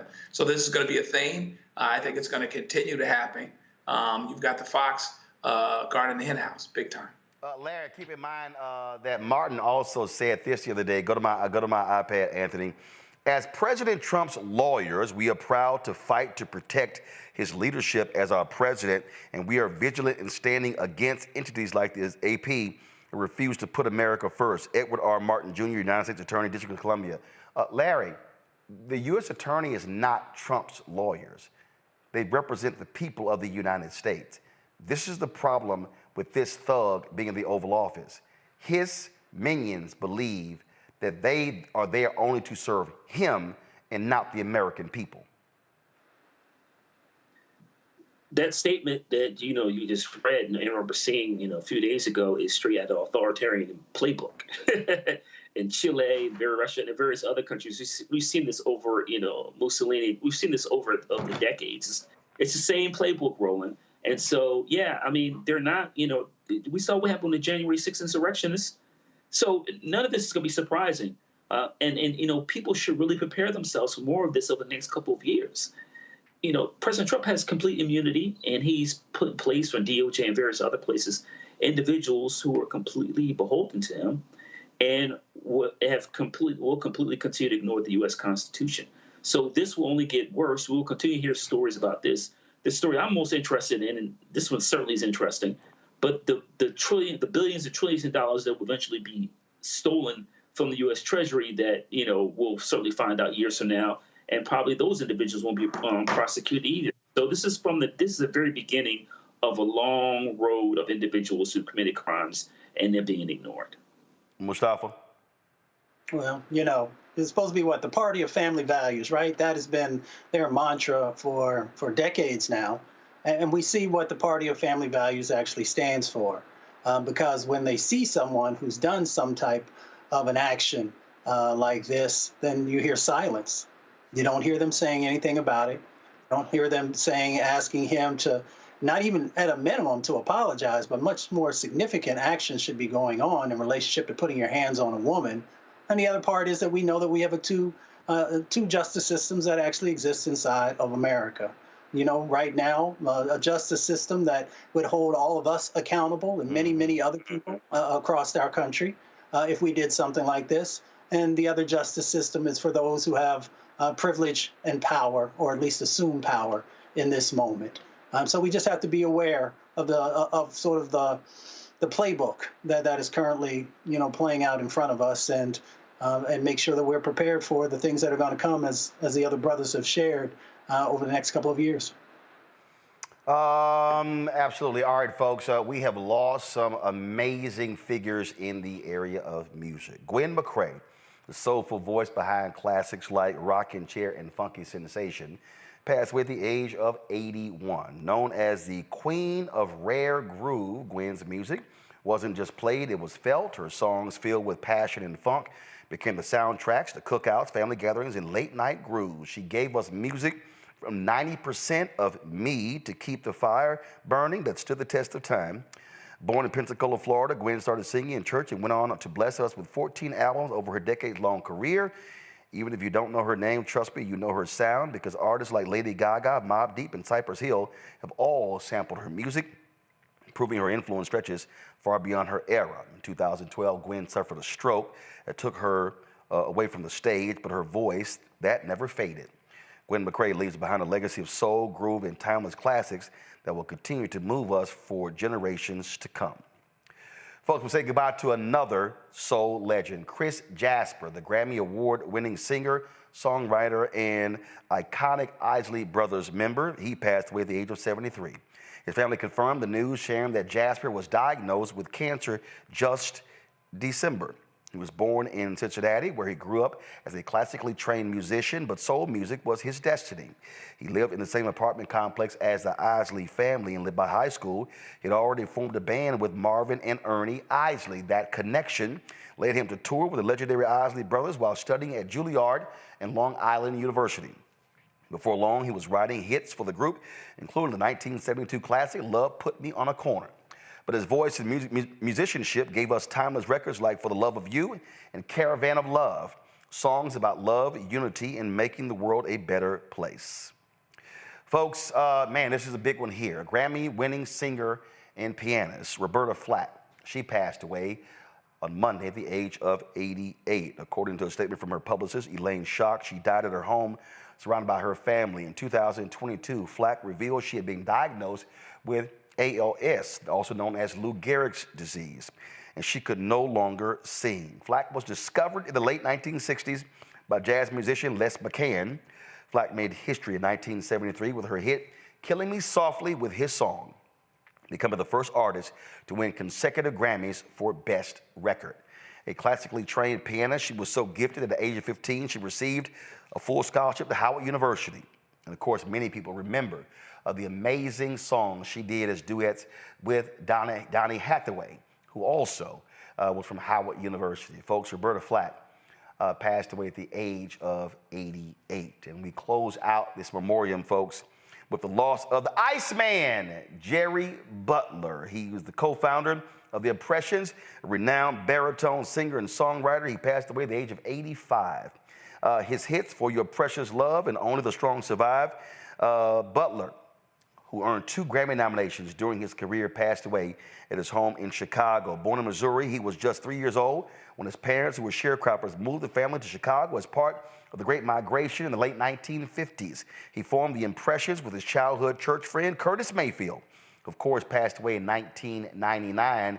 But Jerry Butler, folks, was not just a singer. He also was an activist and a politician, serving for a number of years as a Cook County commissioner. That's right, served on the Cook County Commissioners Board there in Chicago. And so even though he was serving on the board of Cook County, he also was still performing. And so Jerry Butler, we remember him for all that he did. And so Jerry Butler also was a fellow member of Alpha Phi Alpha Fraternity Incorporated. And so we salute these 4 musical greats. Folks, on Saturday, I was, of course, in Los Angeles for the NAACP Image Awards, where the Chairman's Award was given out to Vice President Kamala Harris. The President's Award was given to Dave Chappelle. In her speech, Vice President Kamala Harris encouraged folks not to give up and to stay the course and in the fight. I want to thank you, Chairman Russell, for your kind words and your longstanding leadership. To Devin, I'm so proud of you, and it is so good to see you. I know the future of our country is bright when I look at you. So I will say, as a very proud lifetime member of the NAACP, I thank everyone here for your tireless advocacy and for your years of support. To receive this award has very special meaning for me. As everyone here may know, I grew up inspired by the work of the NAACP, inspired by all those who took up the fight for justice, for equality, and for opportunity. Their example is part of the reason I chose a life of public service, seeking to always live by the words of a distinguished NAACP founder, W.E.B. Du Bois, when he said, "It is today that our best work can be done, and not some future day or future year." And this sense of urgency is what we must have today, knowing, as the saying goes, eternal vigilance is the price of liberty. The price of liberty. To stay alert, to seek the truth, and to actively participate in the fight for America's future. This organization came into being at a moment when our country struggled with greed, bitterness, and hatred. And those who forged the NAACP, those who carried its legacy forward, had no illusions about the forces they were up against. No illusions about how stony the road would be. But some look at this moment and rightly feel the weight of history. Some see the flames on our horizons, the rising waters in our cities, the shadows gathering over our democracy, and ask, what do we do now? But we know exactly what to do because we have done it before, and we will do it again. We use our power, we organize, mobilize, we educate, and we advocate. Because you see, our power has never come from having an easy path. Our strength flows from our faith. Faith in God, faith in each other, and our refusal to surrender to cynicism and destruction. Not because it is easy, but because it is necessary. Not because victory is guaranteed, but because the fight is worth it. And while we have no illusions about what we are up against in this chapter in our American story, this chapter will be written not simply by whoever occupies the Oval Office, nor by the wealthiest among us. The American story will be written by you, written by us, by we the people. I thank you, God bless you, and God bless the United States of America. Thank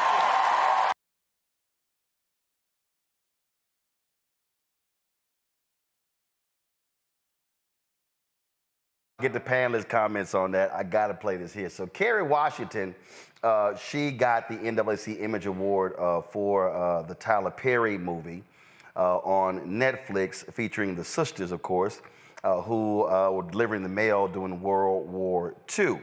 Now, what's so hilarious is, first of all, so we're gonna play y'all her acceptance speech, but the funny thing is what happened after. Roll it. As you know, on award shows, when people look surprised, I never believed that they're really surprised until Beyonce at the Grammys. That was like, but I'm just shocked. I'm shocked because the women that I'm nominated with are so extraordinary. So extraordinary. I love you all so much, and I'm honored to be in a category with you. I want to thank the fans. I want to thank I want to thank my family, my husband, my children, my parents. I want to thank Netflix. I want to thank Tyler Perry and Nicole Avon. I want to thank our beautiful award-winning Best Cast Ensemble. And I want to most importantly thank the women of the 688, the 855 women of the 688 who proved to us how extraordinary Black women are, how extraordinary we have always been. At a time when our history is being ripped from us, when people are trying to get us to not tell our stories, we are telling your stories, ladies, because you are calling us forward into our greatness. And that's what tonight is about. It's about all of us being called into our greatness. So remember your greatness, because that is what the fight is for. Thank you, NAACP. Oh my God, I'm shaking. Okay, thank you. All right, so here's what happened, okay? So when Kerry walked off, she went, and she came back to the microphone, and she wanted to say something else, but they had introduced Clifton Davis and Carla Mosley to come out to present the next award. So this happened.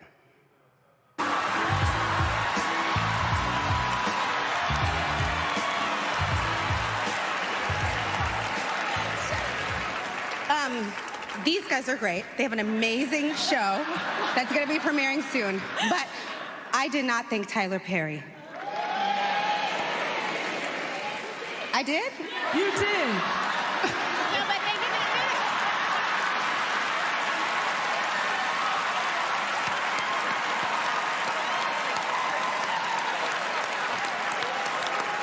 Let's all thank Tyler Perry. All right, so Mustafa, Larry, and Joe, okay, here's what y'all don't realize is, I'm gonna have y'all play the second one again. So the audience said you did. Now, the voice of God who was presenting, who was announcing the presenters was MC Light. You hear MC Light go, "You did." Play it.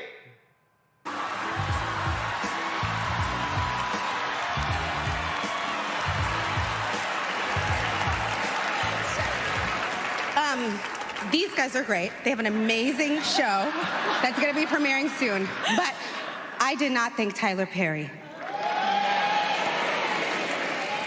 I did? You did.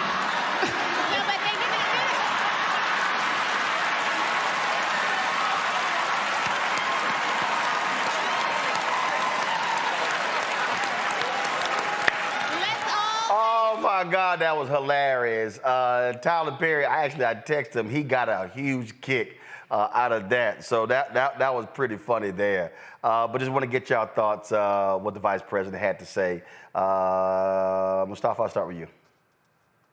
I mean, you know, she always makes sure that she has the right words for the right moment, enough gratitude, but also painting the picture moving forward. It reminded me of Michelle Obama when she once said, "The history has shown us that courage can be contagious and can take a life of its own." And, you know, when the vice president was running, she brought a new energy into the space, and she helped people who often felt that they were unseen and unheard to know that they had a voice and that they had a champion for them.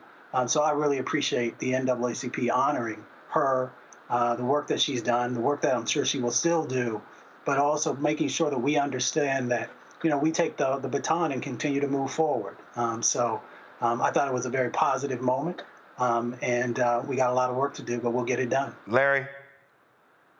Yeah, real quickly, you know, I should highlight the fight goes on, and I think it's important she knows that she's been a lifetime member of the NAACP. So folks out there, get active, get involved, and let's continue to support her as she figures out what she wants to do next in her career. Joe? She reminds us of our North Star, what we need to be looking toward, and that she was a fine presidential candidate, a wonderful presidential candidate, and a worthy presidential candidate. And so hopefully we take those words and continue to do the work. This is a long-term thing, and you've got to believe the right is going to win out. And as it pertains to Kerry Washington, listen, brother Tyler Perry is the one. So I ain't mad at her that she went back, interrupted the show, and made sure she thanked the brother. I ain't mad at her at all. Always wise. All right, y'all, real quick, we got some breaking news. Y'all been knowing about that crazy-ass mayor in Dalton, Illinois, Tiffany Henyard. Have y'all all been seeing the videos? I had her on the show where she was over there lying about stuff. Well, y'all, they had the primary today, and y'all, she gone. She got dog-walked in the primary. She loses to trustee Jason House. Go to my iPad, come on. She loses by a landslide in the south suburb of Chicago. And when I say she got beat down, she got beat down. According to, I saw one, I think she polls closed at 7, and it looks like she only got, look at this here, she got 12% of the vote, 536 votes. He got 87% of the votes. Damn. I mean, I done seen some races, but Larry, that's an ass whooping when all you got was 12% of the vote and you the incumbent. It's clear the folk in Dalton, Illinois was sick of her ass. You know, I remember when you had her on the show, Roland, you know, I was a guest then, and, you know, you asked some really important questions. She never quite answered them. So now her constituents has answered. I mean, hey, Joe, we call that a straight up hashtag team whip that ass beating. Yeah, for sure. I mean, you know, she's in bad shape on that, and so that's done. But the good news is there probably won't be any federal charges because, you know, she's got a government that might be a little bit sympathetic to that type of thing. But if Illinois decides to move on her, she's going to have a separate problem. So losing the election in an embarrassing fashion might be the least of her worries. Oh yeah, I mean, at the rate we going, Mustafa, hell, she'll be hired by the Trump administration? It's quite possible because they know that they need to work on their diversity. But, besides that, I mean, there's a whole lot we could have said today on the show about many of the things that they're doing and these people they're putting in position and their how it lines up with the things that they say about DEI, which we all know are not true. But that's for another show.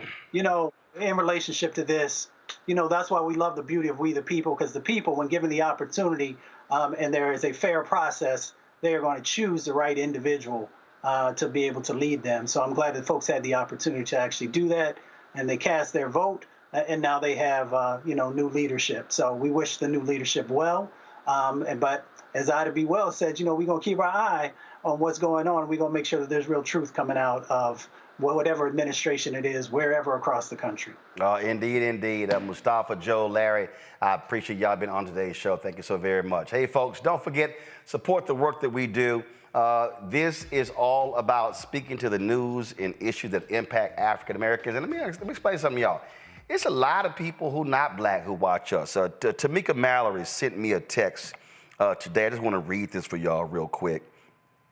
She sent me a text. She said, Ro, thanks for having me on your show last week. Of all of the ways people told me they learned about my book tour, your show was mentioned at least 20 times by different people of all ages, even one white woman. Outside of my Instagram, you were my biggest push for the weekend. Amazing events. Appreciate the support. Hashtag Black media is key. We have to support you. Folks, and it's always interesting when people come on this show and they go, oh my God, man, people calling me and texting me and folk I hadn't heard from in years who I went to school with. Y'all, I'm like, y'all, we're doing 30+ million views a month. Folk are paying attention. They are reading. They're listening. They're watching. They're understanding. Not only are they following us when it comes to watching the show on YouTube or Facebook or our Black Star Network app, they also are looking at our show on the various apps. Pull that graphic up. If y'all, for our Black Star Network app, you can, of course, download the app on your phone, your Apple phone, your Android phone. But also, we're available on Roku, Amazon Fire TV, Xbox One, Samsung Smart TV. So that's the app. And of course, and understand, and I'm very transparent, y'all, that app costs us $150,000 a year. Why don't we have the app? Because it's not just to be on those platforms. It's also just in case if Facebook or YouTube decides that they don't want to run our content, we have our own place to run our content if any of these platforms says no. That's why we spend $150,000 a year to do so. So when you support this show, that's what you also are supporting. You are supporting the work that we do. You are supporting our broadcasts all across the country. You're supporting when we travel. You're supporting the new shows that we have. You're supporting the staff that we hire and the new people who we're adding to the show as well. And so all of those things are critically important. And I'm just trying to get us just to understand that we have to be absolutely about building Black-owned media. It's about us supporting Black-owned media. It's about us not willing to run from Black-owned media, because it's not about just what somebody else says or does. It's really also about how they're going to be able to impact us, how we're going to be able to tell our story. Because I'm just not interested, y'all, in asking somebody else to tell our story. Y'all done heard me say this 1,000 times. I do not believe that white ice is colder. And so and I say that because there are a lot of us, we are all about validation. We are all about what they say and what they do. And so I just want you to understand why it's also important for you to support. Let me also give y'all an update, again, being transparent. Y'all remember 2020, December 2020, we got us a Sprinter for our mobile broadcast. Go to my iPad. These are the photos of that particular Sprinter. And so y'all see was an amazing Sprinter. It looked great and all of that. But guess what? What happened was when we were returning from Essence in 2022, there was a fool who decided to swerve in front of our Sprinter which caused it to be completely totaled. This is what it looked like. And so this is what it looked like literally on the freeway there. I was, of course, Deshaun Smith, our driver, was able to walk through the front windshield, that cocoon. You see this right here. This is those airbags all deployed. That cocoon protected him. He had some aches and pains, some minor scratches, but the bottom line is he walked through the front window, so he was able to survive that. Well, we were working with a black-owned company who screwed us out of a lot of money. I'm trying to get that money back, trust me. And if I got to file a lawsuit, I will be filing a lawsuit against that woman. But we talked to another particular company about it. And so what's going to happen is in April, our new vehicle is going to come to us. Now, this is not going to be a Sprinter. It's going to be actually a larger vehicle because what I did not like having that on the Sprinter that we had, they had a fiberglass. Let me just show you so you can understand what I'm talking about. So you will see right here, this is on the back of that Sprinter. They had this fiberglass trunk. And so that fiberglass trunk, you see it right there. It actually was extended on the back, and it actually threw the weight off on the back of it. And so I didn't want that for our new vehicle. And so what I did was I looked at the various options, and we chose to go with a Ford F550. It's going to be 35 feet long. And so this is not itself, but I just want to show you some of the features. This is what the bathroom is going to look like in our new vehicle. This is what the microwave, the counter, and the refrigerator looks like as well. This is how some of the seating works. So that curtain right there, that's where we're actually going to have a wall there with a television on it because the driver's on the other side of that particular curtain. So this right here, you see the one at the bottom, we're going to have 48 inches of trunk space. That's going to allow us to be able to carry our gear because I want to be able to have that so we don't have that fiberglass trunk on the back. Everything is going to be all in one to provide more safety when we travel and broadcast from it as well. So this is typically what the door is going to look like coming into the vehicle.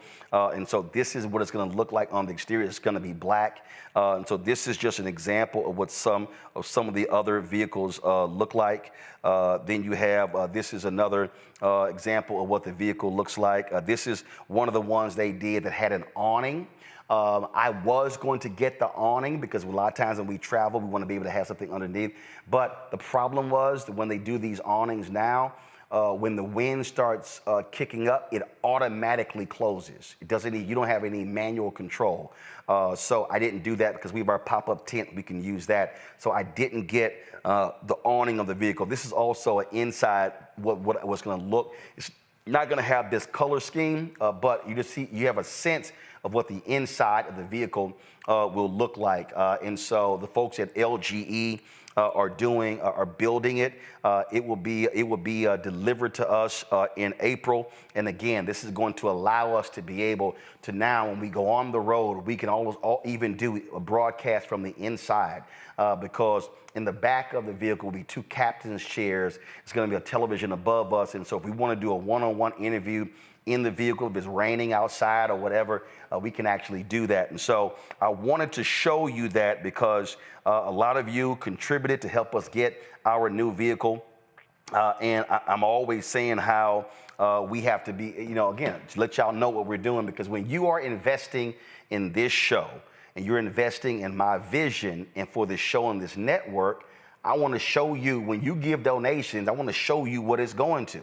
And so when we travel, and we now are going to be around the country, and we're traveling around Virginia, helping Speaker Don Scott hold onto the House, that's what we're going to be doing. We're going to be broadcasting with that vehicle, how we cover marches and things like that. We can mount cameras on the outside of the vehicle like we did for Reverend William Barber's march in Texas, like we did in Tulsa for the 100th anniversary of the race massacre. And so I just wanted to give y'all an update. Some of y'all have been emailing me saying, hey, what's up? What's going on? And like I said, it was total in July of 2022. We were working with a black-owned company, and they messed us around in a huge way. It has been a huge mess. And so I'm dealing with that, trying to get our money back, and it is six figures. And if need be, I will take her to court and to get our money back. But that's what's going on. And so that's happening as we speak. So if y'all want to support us, join our Bring the Funk fan club. You now understand what your resources go to do here. So if you want to give via Cash App, use the Stripe QR code. That's it right here to give via Cash App. And then, of course, if you are listening, go to blackstarnetwork.com to see the QR code. You also, of course, can send your check and money order to P.O. Box 57196, Washington, D.C., 20037-0196. PayPal is R Martin Unfiltered. Venmo is RM Unfiltered. Zelle, Roland at RolandSMartin.com. Roland at RolandMartinUnfiltered.com. I see y'all in the chat. No, I will not be having no Carolina blue as our vehicle. It's going to be black and white. Don't even try it. That's the colors of our network. Y'all better go somewhere else with that nonsense. All right. Don't forget, of course, you also want to download the Black Star Network app, Apple phone, Android phone, Apple TV, Android TV, Roku, Amazon Fire TV, Xbox One, Samsung Smart TV. Be sure to get my book, White Fear, How the Browning of America is Making White Folks Lose Their Minds. Get it from bookstores nationwide. Also, if you want to get the version I read on Audible, you can download it there. Get our Roland Martin Unfiltered Black Star Network merchandise. I know they've been slow. We told y'all one of their service centers was down and they were replacing it. And so it's been some issues. So if y'all have any issues with your products, send us an email at info@rolandsmartin.com and we will hit our representative to check on that as soon as possible. And so get your shirt, hashtag we tried to tell you, FAFO 2025. Don't blame me, I voted for the black woman. Go to rolandmartin.creator-spring.com or go to the blackstarnetwork.com.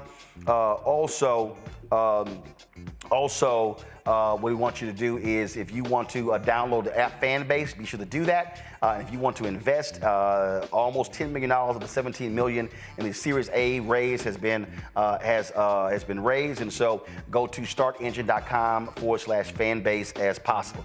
Some of y'all are asking me in the chat what happened to the driver. Well, actually, what happened was the guy was playing games on the road, and what he did was he slowed down and looked over at Deshaun, smiled, and sped up and jumped in front of him. And that's what caused Deshaun had to swerve to miss him. And that's why the sprinter rolled 7 times on the highway there in Alabama. And so once the vehicle arrives, then we're going to actually take it somewhere else, and it's going to be outfitted with 360-degree cameras. So if anything happens in the future, it will be recording all the way around the vehicle if anything like that ever happens in the future, God forbid. All right, folks, that's it. I'll see y'all tomorrow right here on Roland Martin Unfiltered on the Black Star Network. Holla! The Black Star Network is here. Oh, no punch! I'm real revolutionary right now.